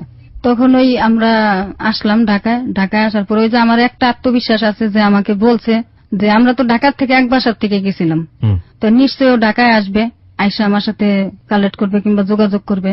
এই চিন্তা ভাবনাটা আমার ছিল যে না হইলে তো আমার 2টা বাচ্চা আছে, বাচ্চার জন্য তো আসবে। এই কইরা আমি ওই বাসায় আসলাম। বাসায় আসার পরে তো এইগুলা তো আর মানুষকে বলতে পারি না। আর চিন্তা করলাম যে মিলাদ না দিয়ে তো আর আসবে না। আমি সপ্তাহখানিক হয়ে গেছে, ও আর আসে না। প্রায় 15-20 দিন পরে আসছে। এখন বলতেছে যে শিউলি, তোর সাথে তো আর আমার মনে হয় সংসার করাটা হচ্ছে না। এটা আপনার হাজবেন্ড আপনাকে বলছে? হ্যাঁ, শহীদুল আমাকে বলতেছে। শহীদুল ছিল না নাম? খোকন, মানে শহীদুল ইসলাম খোকন নাম, খোকন বলেই সবাই চিনে। আচ্ছা, তো বলছে সংসার করা হচ্ছে না। সংসার করা হচ্ছে না। তা আমি বললাম যে কেন? পরে এই কথা বললে আর কোনো কথা বলে না, আর কোনো কথা বলে না। তখন ও ড্রাইভারি করে। এই যে আমার মামার ড্রাইভারি শিখাইছে, লাইসেন্স করে দিছে এবং ঢাকা ব্যাংকে চাকরি দিয়ে দিছে। ওকে। ও এই স্বার্থের জন্য আমাকে বিয়ে করেছিল। ওকে। তখন আপনার মামা এটা দিয়েছিল, হ্যাঁ, সে কারণে সে মামারা বিয়ে সব করেছে, করেছে। যেটা আপনি প্রথমেই বলছিলেন যে তোর সাথে রাখা এখন সম্ভব হচ্ছে না। তারপর তখন এই কথাটা বললো, বলার পরে ও আর কোনো কথা বললো না। না বলার পরে তো আমার জানি মনের মধ্যে কিরকম একটা কি ব্যাপার, কি বলে গেল। এখন রাত্রে আমাকে 2টা ওষুধ এনে দিছে। 2টা ওষুধ এনে দিছে যে তুমি তো অনেক কিছু জ্বর জাপটাই করছো, তোমার এই ওষুধ 2টা খাইলে ভালো লাগবে। জি, ওষুধ 2টা খাইলে ভালো লাগবে। এই ওষুধটা কে এনে দিয়েছে? এই ওষুধটা এনে দিছে হলো ওই যে আমার স্বামী। ওকে। কিন্তু এটা যে বাচ্চা নষ্ট করার ওষুধ ছিল আমি জানতাম না। আচ্ছা। তখন আমার বাচ্চা পরিপূর্ণ মানে 6 মাস না 7 মাস আমার পেটে। তখন ওই আমি না বুঝা একটা ওষুধ খাই ফেলে। আমার বাচ্চার গায়ের রং কিন্তু কালো, আপনি দেখছেন ছোটটার, কিন্তু আমার 2টা বাচ্চার গায়ের রং ফর্সা দবদবা। তখন ওই একটা খাইয়া ফেলাইলে কেমন জানি আমার পেটে ব্যথা করে। পেটে ব্যথা করে আমি আর ভয়ে ওইটা খাইলাম না, ওরে বুঝতেও দিলাম না। আমারে বলছে যে রাত্রে একটা খাইও, সকালে একটা খাইও, তোমার শরীরটা খুব ভালো লাগবে। তো এই কইরা দিছে পরে আমি ওই ওষুধ আর একটা ফেলাই দিছি। পরে আমি এবার এই যে সকালবেলা আমার কইছে কয় ওষুধগুলা কই, আমি খাইছি। খাইছো তো? আমি পরে আমি ওই ওষুধের খাপ নিয়ে আমি ডাক্তারের দোকানে গেছি। আচ্ছা। জিজ্ঞেস করছি ভাইয়া এগুলা কিসের ওষুধ? আপনারা কে দিছে? আমি আমার স্বামী। এটা তো বাচ্চা নষ্ট হওয়ার ওষুধ। তখন যে আমার ভিতরে যে একটা মানে আসলো, যে কি অবস্থা হইলো আমার। এই বাচ্চাটাই আপনার একটু বাচ্চাটা তো হয়েছে নাকি মারা হ্যাঁ, গেছে? আমার বাচ্চাটা আছে, আছে আল্লাহর রহমতে আছে না, যে কারণেই হয়তো একটু পরিণত বয়স ছিল পেটের ভিতরে, যে কারণেই সে টিকে গেছে। হ্যাঁ। তো আপনি এটাই বলছিলেন যে এই বাচ্চাটার মধ্যে একটু অ্যাবনর্মালিটি আছে, তাহলে কোন বাচ্চাটা? আমার বড় বাচ্চাটা। একদম সবার বড় যেটা না না, মেজোটা? মেজোটা, ঠিক আছে, বলেন তারপর। কিন্তু আমার এই বাচ্চার গায়ের রংটা নষ্ট হয়ে গেছে। তারপরে আমি বললাম, বলার পরে আমার মনের মধ্যে একটা আসলো, কিরে কালকে আমারে বললো যে সংসার করা হবে না, তো আবার এই যে ওষুধ এনে দিল, তো ঘটনাটা কি ওর মনের মধ্যে কি আছে, এই চিন্তা করে আমি আমার বড় মামা থাকতো হইলো ইব্রাহিমপুর, কাফরুল থানা ইব্রাহিমপুর। তো আর আমি থাকতাম দামালকোট, ওইখান থেকে প্রায় 2.5 কিলোমিটার দূর, 15 টাকা লাগতো রিক্সা ভাড়া। তা আমি ওই মামার বাসায় যাই ওই কথাগুলা বলছি যে মামা এরকম ঘটনা, এখন আমি কি করি, আমার তো এরকম অবস্থা, আমার তো মনে করেন 20 আইনা দিছে, ও বাচ্চা নষ্ট করার ওষুধ মানে তো 20, এখন আমি কি করব। তো এই কইরা আমি মানে তখন এই যে ফার্স্টে মোবাইল মনে হয় বের হয়, আমার মামার মোবাইল আছে, ও একটা কিনছে। তো আমার মামা মনে হয় মোবাইলে মনে হয় কিছু বলছে, বলার পরে আমার তো বাচ্চা পেটে, আর ওই যে ওষুধ খাইছি। তো তখন আমার ছেলেটা মেয়েটা ঘরে ঘুমানো, ওর আবার সাইকেল ছিল, তো সাইকেল দিয়ে আইছে, তখন মনে হয় রাত 11টা বাজে। আসার সাথে সাথে আমি দরজাটা খুলে দিছি। ওনাদের যে কি কথাবার্তা হয়েছে আমি আর এগুলা জানি না, কি যে কথাবার্তা হয়েছে এগুলো আমি জানি না। এর মধ্যে মনে করেন আইসে এই দরজাটা আমি যে খুলে দিছি, খুলে দেওয়ার সাথে সাথে ও আবার হাতে করে একটা বেলুন বানাই নিয়ে আইছে, যে কাঠের বেলুন। কে এটা? খোকন, মানে আমার স্বামী। একটা বেলুন বানাই নিয়ে আইছে, খুব মোটা, ওই যে হোটেলের বেলুনের মতন বড় সাইজের একটা বেলুন আনছে। আনার পরে তো ও করলো কি, ওই দরজাটা কোন রকম আটকাই আমারে বেলুন দিয়া এত মায়ের আরম্ভ করলো, মানে সেই মার মনে আর সহ্য করার মতন না। তখন আমার মেয়েটা উঠে গেছে। তখন যখন আমার মেয়েটা উঠে গেছে, তখন এর মধ্যে আমার ওই যে খাটের স্ট্যান্ডের সাথে গামছা নাড়া ছিল, ওই গামছা দিয়ে কি করলো, আমার নিচে ধাপ করে ফেলাই দিয়া ফ্লোরে উল্টা করে আমার 2 হাত বানলো, অর্ধেক গামছা দিয়ে হাত বানলো। কোথায় হচ্ছে? ঢাকাতে? হ্যাঁ, ঢাকা। আশেপাশে কেউ ছিল না? মানে কোন আওয়াজ তো শোনা গেল না। আমার হাত বানলো আর বাকিটুকু আমার গালের মধ্যে ঢুকাই দিল। ঢুকাই দিয়ে আমাকে এরকম অনেক মার মারতেছিল, অনেক। বাচ্চা পেটে থাকা অবস্থায়? জি। তখন আমার এই যে মেয়েটা বলতেছে, তোমরা কে কোথায় আছো, আমার মাকে মেরে ফেলাইলো। এই কথা বলছে বলে তো আমার মেয়েকে ধরে আবার কাঠের উপরে আছাড় দিছে। আমার মেয়ে মানে ও ছোট থেকে খুব রাগী। আমার মেয়ে উইটাই করছে, আমার গাড়ির থেকে গামছা বাইর করছে, হাত 2টা করছে, খুলে দিচ্ছে। তখন আমার মেয়ে তো 7 বছর বয়স। তখন আমার মারে মেরে ফেলাইলো। যখন আমার মুখের থেকে গামছাটা বের করছে, তখনই আমি কান্নাকাটি করতেছে। তখন মানুষজন আসছে, আসার পরে তখন এই যে হচ্ছে, ওই যে কি জানি বলে, ওই দিন নার্গিস, মানে বাংলাদেশে কি জানি একটা নার্গিস তুফান একটা জাতীয়, সে নার্গিস হইতেছিল, বাইরে হইতেছিল নার্গিস, আর আমার জীবনে হইতেছিল এই অবস্থা। তখন এই অবস্থা। আমরা আরেকটা বিরতি নিতে চাই। নির্মম, পৈশাচিক এবং বর্বর। আমরা 4 মিনিটের বিরতি নেব। 4 মিনিট পর আবার ওই শিউলির জীবনের গল্পে ফিরব। অবশ্যই অনুরোধ করব ফেসবুকে আসার জন্য, যে ওদেরকে একটু দেখুন। কিছুটা হলেও যারা এমন অন্যায় কাজ করেন তাদের নিজের প্রতিচ্ছবিটা হয়তো বা ভেসে উঠবে ওর চেহারার মধ্যে। মাত্র 4 মিনিটের বিরতি। 4 মিনিট পরই ফিরে আসছি। আমাদের ফেসবুকের ঠিকানা www.facebook.com/kibria.rj।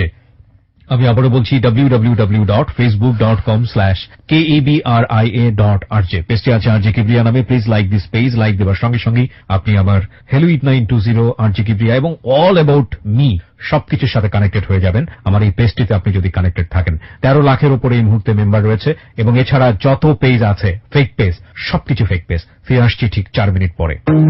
Close up presents hello 8920। Close up, the closure the better.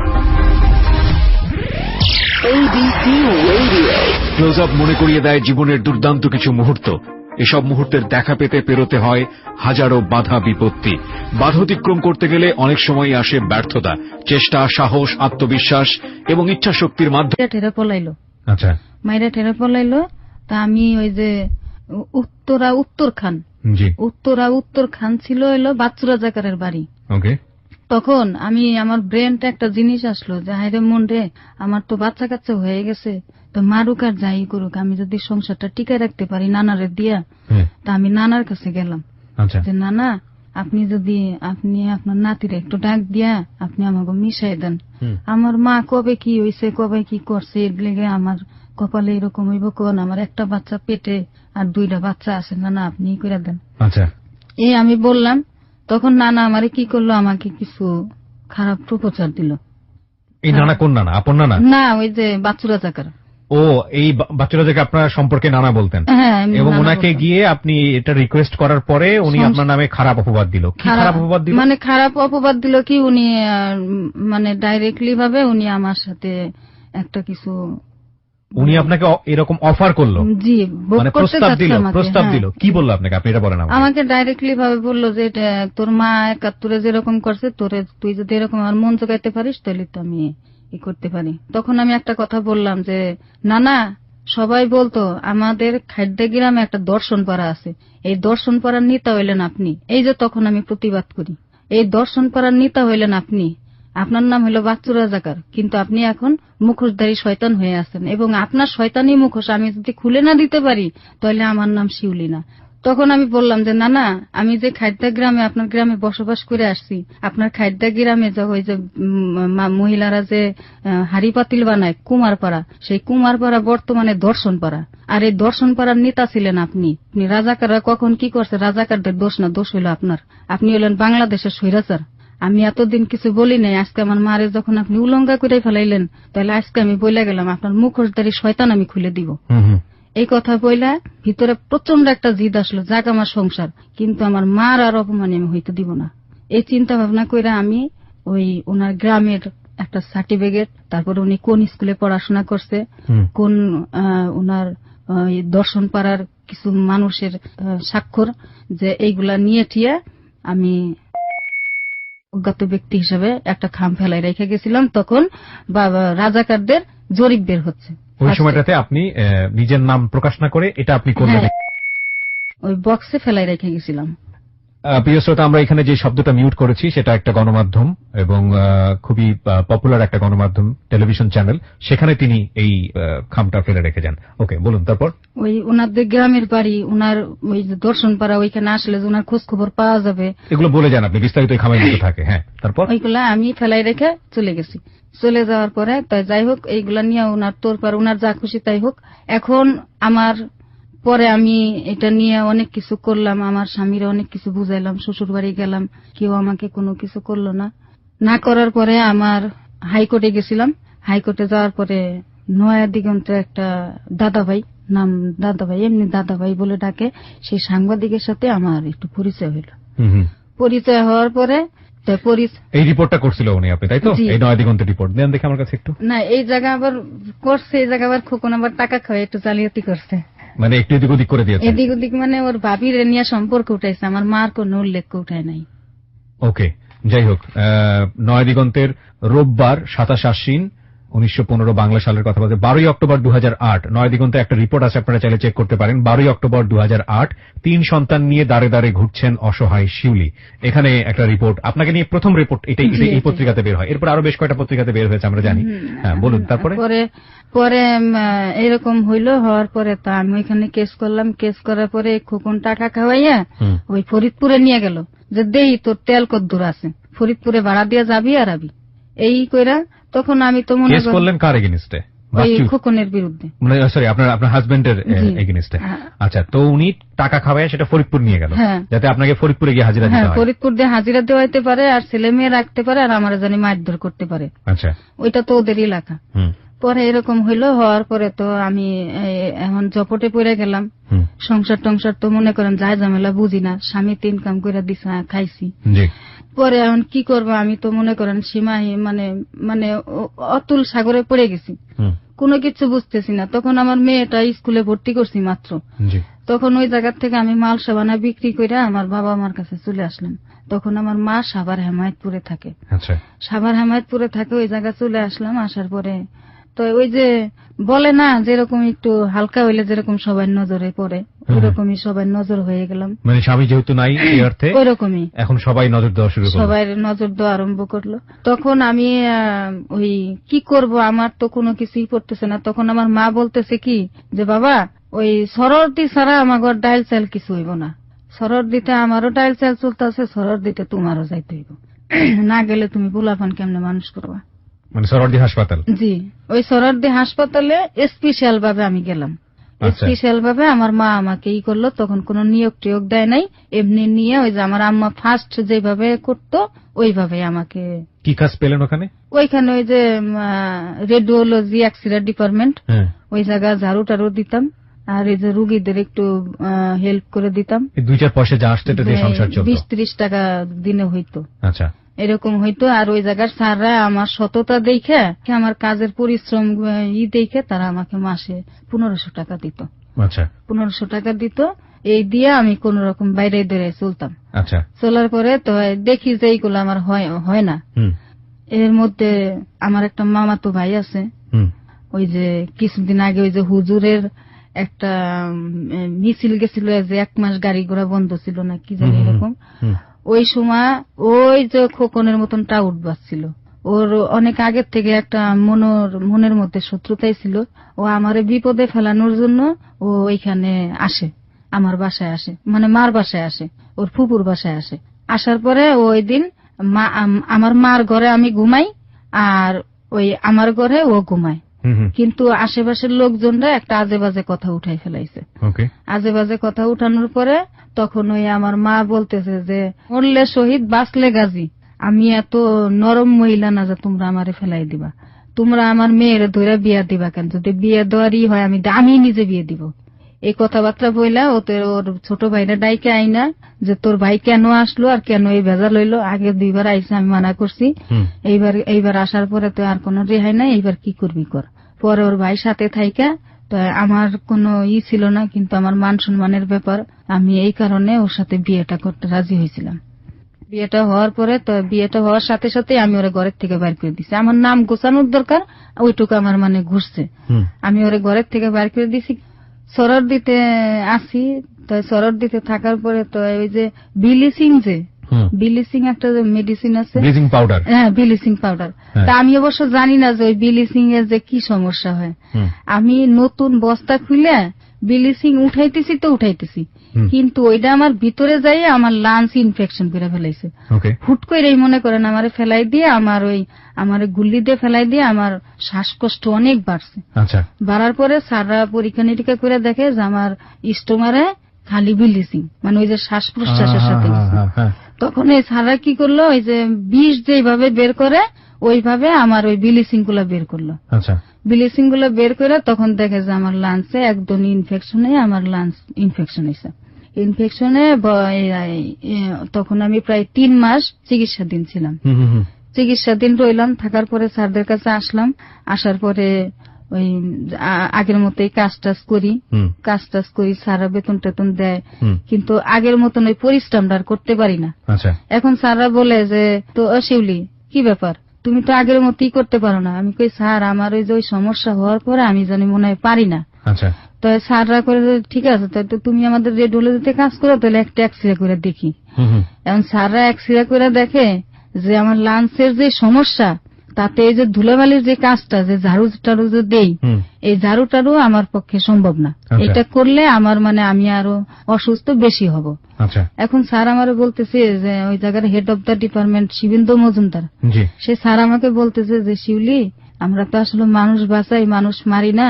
এখন তোমার তো সম্পূর্ণ ঘটনাই আমরা জানি, তোমার এর জন্য আমরা তো কোনো আমাদের নিজের পকেটের টাকা দিয়ে কোনো লোক রাখার দরকার নাই, তারপরে তোমাকে আমরা রাখছি যে না তুমি খুব ভালো একটা মেয়ে, এর জন্য রাখছি, কিন্তু তোমার যে অবস্থা, তুমি তো এই কাজ তুমি করতে পারবা না। তো আমি বললাম কি স্যার আমি এই কাজ করতে পারবো না, স্যার আমারে না করে দেন, আমি কি করব, আমার তো কিছু করার। পরে স্যার কইলো কি যে তাহলে এই ঘটনা হইলো সালে 11 সালে জানি। হ্যাঁ। তো ওই সময় আমাদের এবার স্যার আমার একটা আশ্বাস দিল যে শিউলি আমাদের এবার সার্কুলার বের হবে, হ্যাঁ। সার্কুলার বের হলে তোর আম্মু তো মুক্তিযোদ্ধা, তাই অলরেডি আমার আম্মুর হাতে সম্পূর্ণ সার্টিফিকেট তখন আছে, হুম, হুম, হুম। তাই তোর আম্মু তো মুক্তিযোদ্ধার কোটার থেকে একটা সার্টিফিকেট তোর মানে কি দরখাস্ত দিতে বলিস, আল্লাহর রহমতে তোর হয়ে যাবে, ওকে। এই কথা বললো। বলার পরে তা আমরা অ্যাপ্লিকেশন করলাম, করার পরে আমি ইন্টারভিউ দিলাম, আমার ইন্টারভিউ কার্ড গেল, হ্যাঁ। ইন্টারভিউ দিলাম। ইন্টারভিউ দেওয়ার পরে আমি এইরকম বসে ইন্টারভিউ দিচ্ছি, কিন্তু আমার যে ইন্টারভিউর মার্ক তার চাইতে অধিক আসছে আমার মার্ক। আমি দেখছি কম্পিউটারে আমার যে আমার মৌখিক পরীক্ষা, লিখিত পরীক্ষা যেভাবে নিছে আমার খুব ভালো আসছে। সবাই বলছে যে তোমার চাকরি হয়ে যাবে, ওকে। কিন্তু আমার চাকরি 8 লাখ টাকা দিয়ে কিনে নিছে ওই জায়গার ছেলে। আচ্ছা, এটা আপনি পরবর্তীতে জানতে পারলেন? হ্যাঁ, পরবর্তীতে জানতে পারলাম যে আমার হওয়া চাকরি। সবাই বলতেছে আমার স্যাররা যে তুমি, এমনকি যে আমার যে স্যার যে যার আন্ডারে কাজ করতাম সে ডিডির পরে ছিল, খুব ভালো একজন রেডিওলজি ইনাম ক্লিনিকের বর্তমানে ডাইরেক্টর, সেই স্যার বলল যে শিউলি আমি তো কোনোদিন কল্পনাও করতে পারিনি তুই এত ভালোই করবি, তোর এইবার আল্লাহর রহমতে হয়ে যাবে। আচ্ছা। তো পরে আমার স্যারও খুব অবিশ্বাস মানে দুঃখ প্রকাশ করলো যে এটা কিভাবে হয়, এটা তো কোনোভাবে হওয়ার কথা না। পরে আর আমার ওই চাকরিটা আর হইল না। না হওয়ার পরে তো এখন তো আর ওই রকম খাটনি করতে পারি না, তখন ওই যে আমি ফুটপথে বসে ব্যবসা নিলাম। কিসের ব্যবসা? ওইটা হলো ছোট কাপড়ের ব্যবসা, ওই যে বাচ্চাদের কাপড়, বাচ্চাদের যেমন প্যান্ট। আপনি ফুটপাতে নিয়ে বসতেন, বিক্রি করতেন সরোয়ারদির সামনে? আচ্ছা, সরোয়ারদির সামনে ফুটপথে নিয়ে বসতাম, ছোট ছোট প্যান্ট গেঞ্জি 10 টাকা 10 টাকা করে ডাকে ডাকে বেচতাম। আচ্ছা। 10 টাকা 20 টাকা করে ডাকে ডাকে বেচতাম। তো ভালোই যাইতেছে, যেমন মনে করেন দিনে বেচা কিনা করলে আমার যেমন 150-200 টাকা থাকে, 250 টাকা থাকে, তো ভালোই মোটামুটি চলে যাইতেছিল আমার। কিন্তু এই যে আমার মা কিছুদিন আগে আমার বাণিজ্য মেলা করার জন্য আমি আমি লোন উঠাই আমাদের মাল আনছিলাম। আমার মা বলতেছে কি যে মা আমরা তো কোনোদিন কোনো কিছু করলাম না, তো এইবার সাহস করে তোমার আমি মেলায় দোকান নিয়ে দিই। আচ্ছা।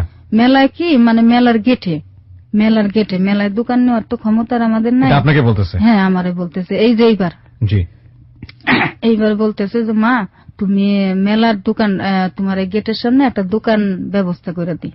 মা আমি লোন নিয়ে 70,000 টাকার মাল আনলাম। এই জানুয়ারি মাসের 1 তারিখে আমরা দোকান করে গেছি। ওকে, আমরা এখান থেকে আবারও ফিরব।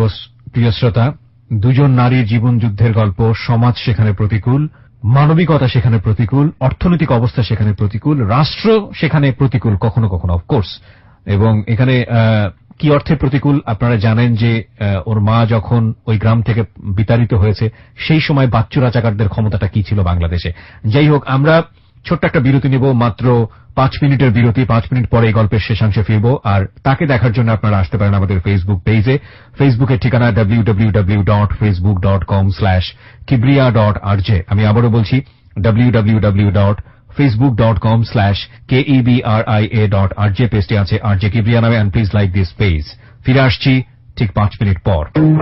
Close Up presents Hello 8920. Close Up. The closer, the better.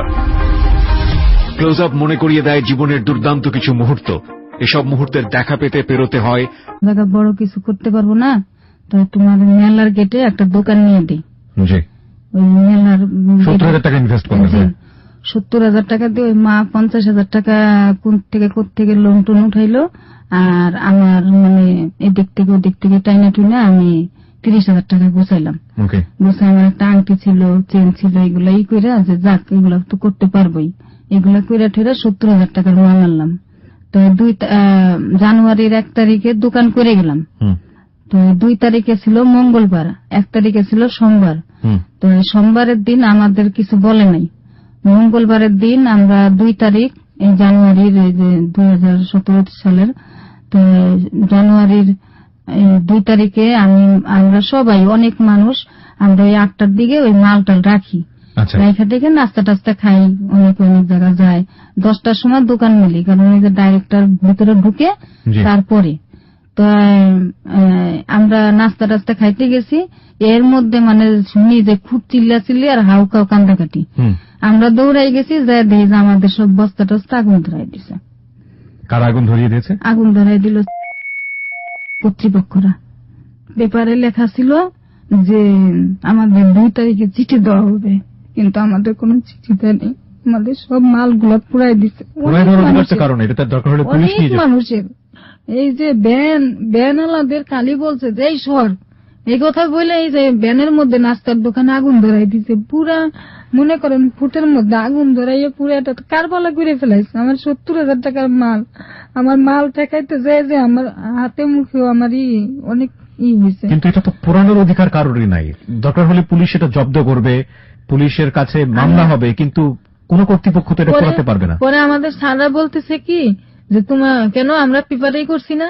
আমরা পরে পেপারাই না দেখি কি যে পেপারের নিচে লেখা আছে যে মঙ্গলবার 2 তারিখে চিঠি দেওয়া হবে, কিন্তু আমাদের কোনো চিঠি কিসের চিঠি এটা?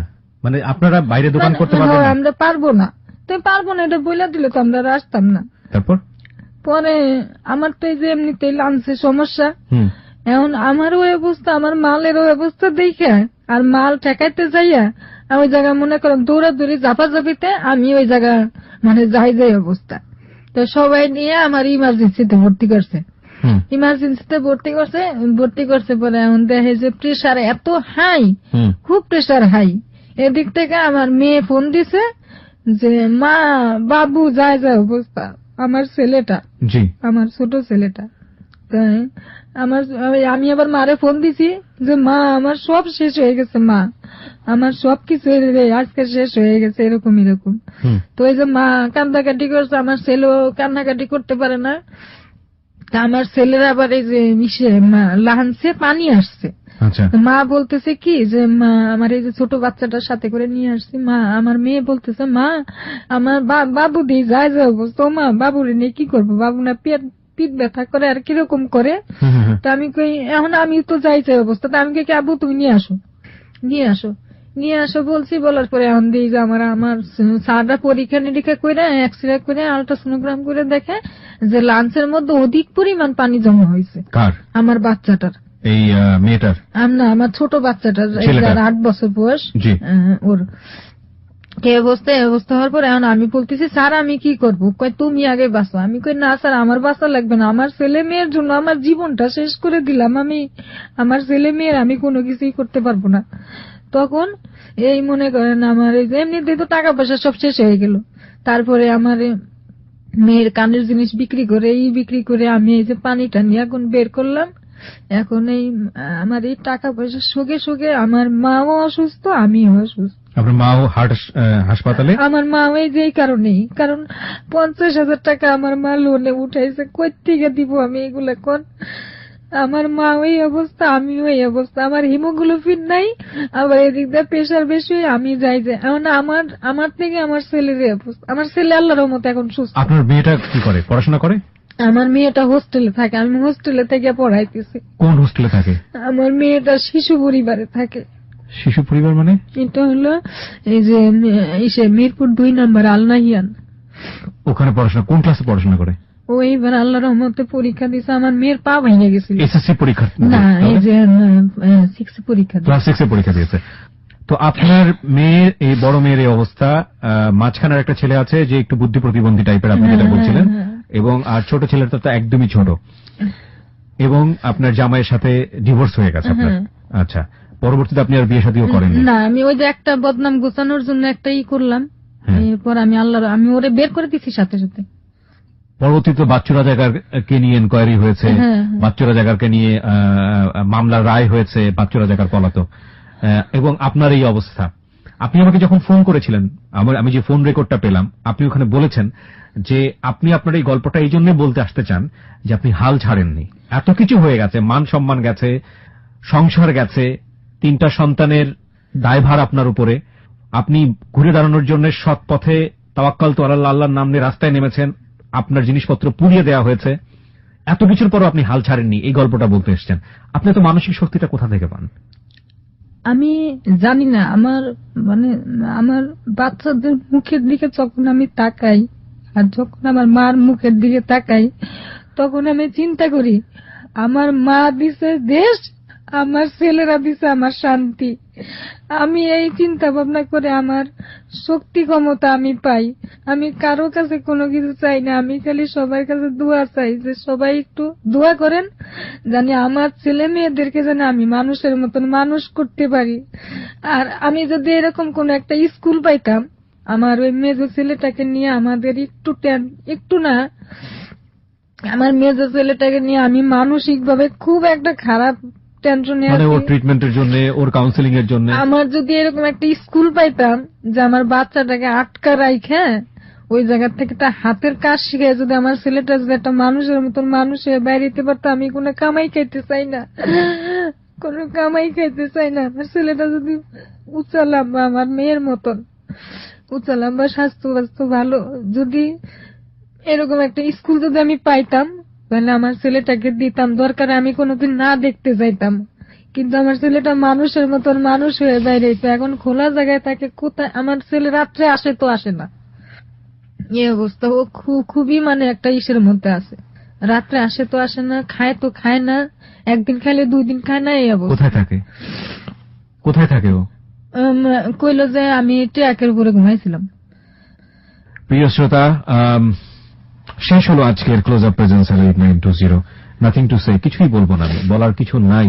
আমি জানি এরকম শিউলি অনেক আছে আমাদের সমাজে, আমি জানি এরকম বীরাঙ্গনা অনেক আছে আমাদের সমাজে, যারা সাহস করে নিজের মান সম্মান ইজ্জতের ভয়ে, আমাদের সামাজিক প্রতিবন্ধকতার ভয়ে তারা আমাদের সামনে আসেননি। আমি এটাও জানি যে অনেক মুক্তিযোদ্ধার সন্তান যে ন্যায্য অধিকারে দেশের কাছ থেকে পাওয়ার কথা ছিল তারা সেটা পাননি। তাদের কাছে আমাদের মাথা নত করা ছাড়া, তাদের কাছে আমাদের লজ্জা পাওয়া ছাড়া আমাদের আর কিছুই করার নেই। শুধু আপনার কাছে একটা দাবি আছে, সেটা হলো এই মানুষগুলো যারা আমাদের সমাজে আছেন, আজ থেকে 10 বছর পর, 15 বছর পর, 20 বছর পর প্রকৃতিগত নিয়মেই একজন মুক্তিযোদ্ধাকে আমরা খুঁজে পাবো না।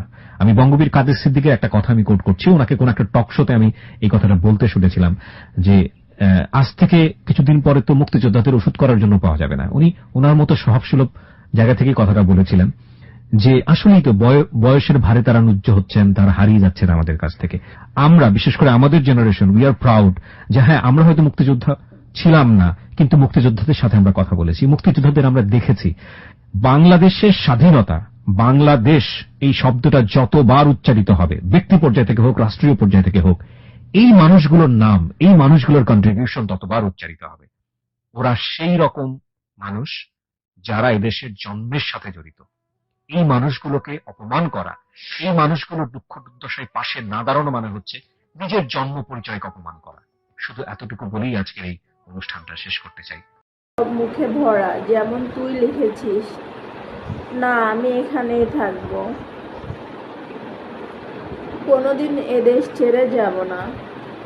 আমি কিন্তু সত্যি বড্ড অস্বস্তিতে আছি মুস্তফা। আমাদের জীবন আর কখনো এক খাতে বয়ে যাবে না। অস্থির কারণ আমি যেন শুনতে পাচ্ছি তুই আমায় মনে করিয়ে দিচ্ছিস, কি রে, আমরা না কথা দিয়েছিলাম সব সময় একসঙ্গে থাকবো, যেমন আমরা চিরকাল একসঙ্গে বলে উঠতাম আমরা বড়লোক হবই, আমাদের অনেক টাকা হবে, কিন্তু দোস্ত কিছুই আর আমার করার নেই। হ্যাঁ, আমার এখনো সেদিনটা মনে পড়ে যেদিন কায়রোর বিমানবন্দরে দাঁড়িয়ে আমি তোর হাত চেপে ধরেছিলাম।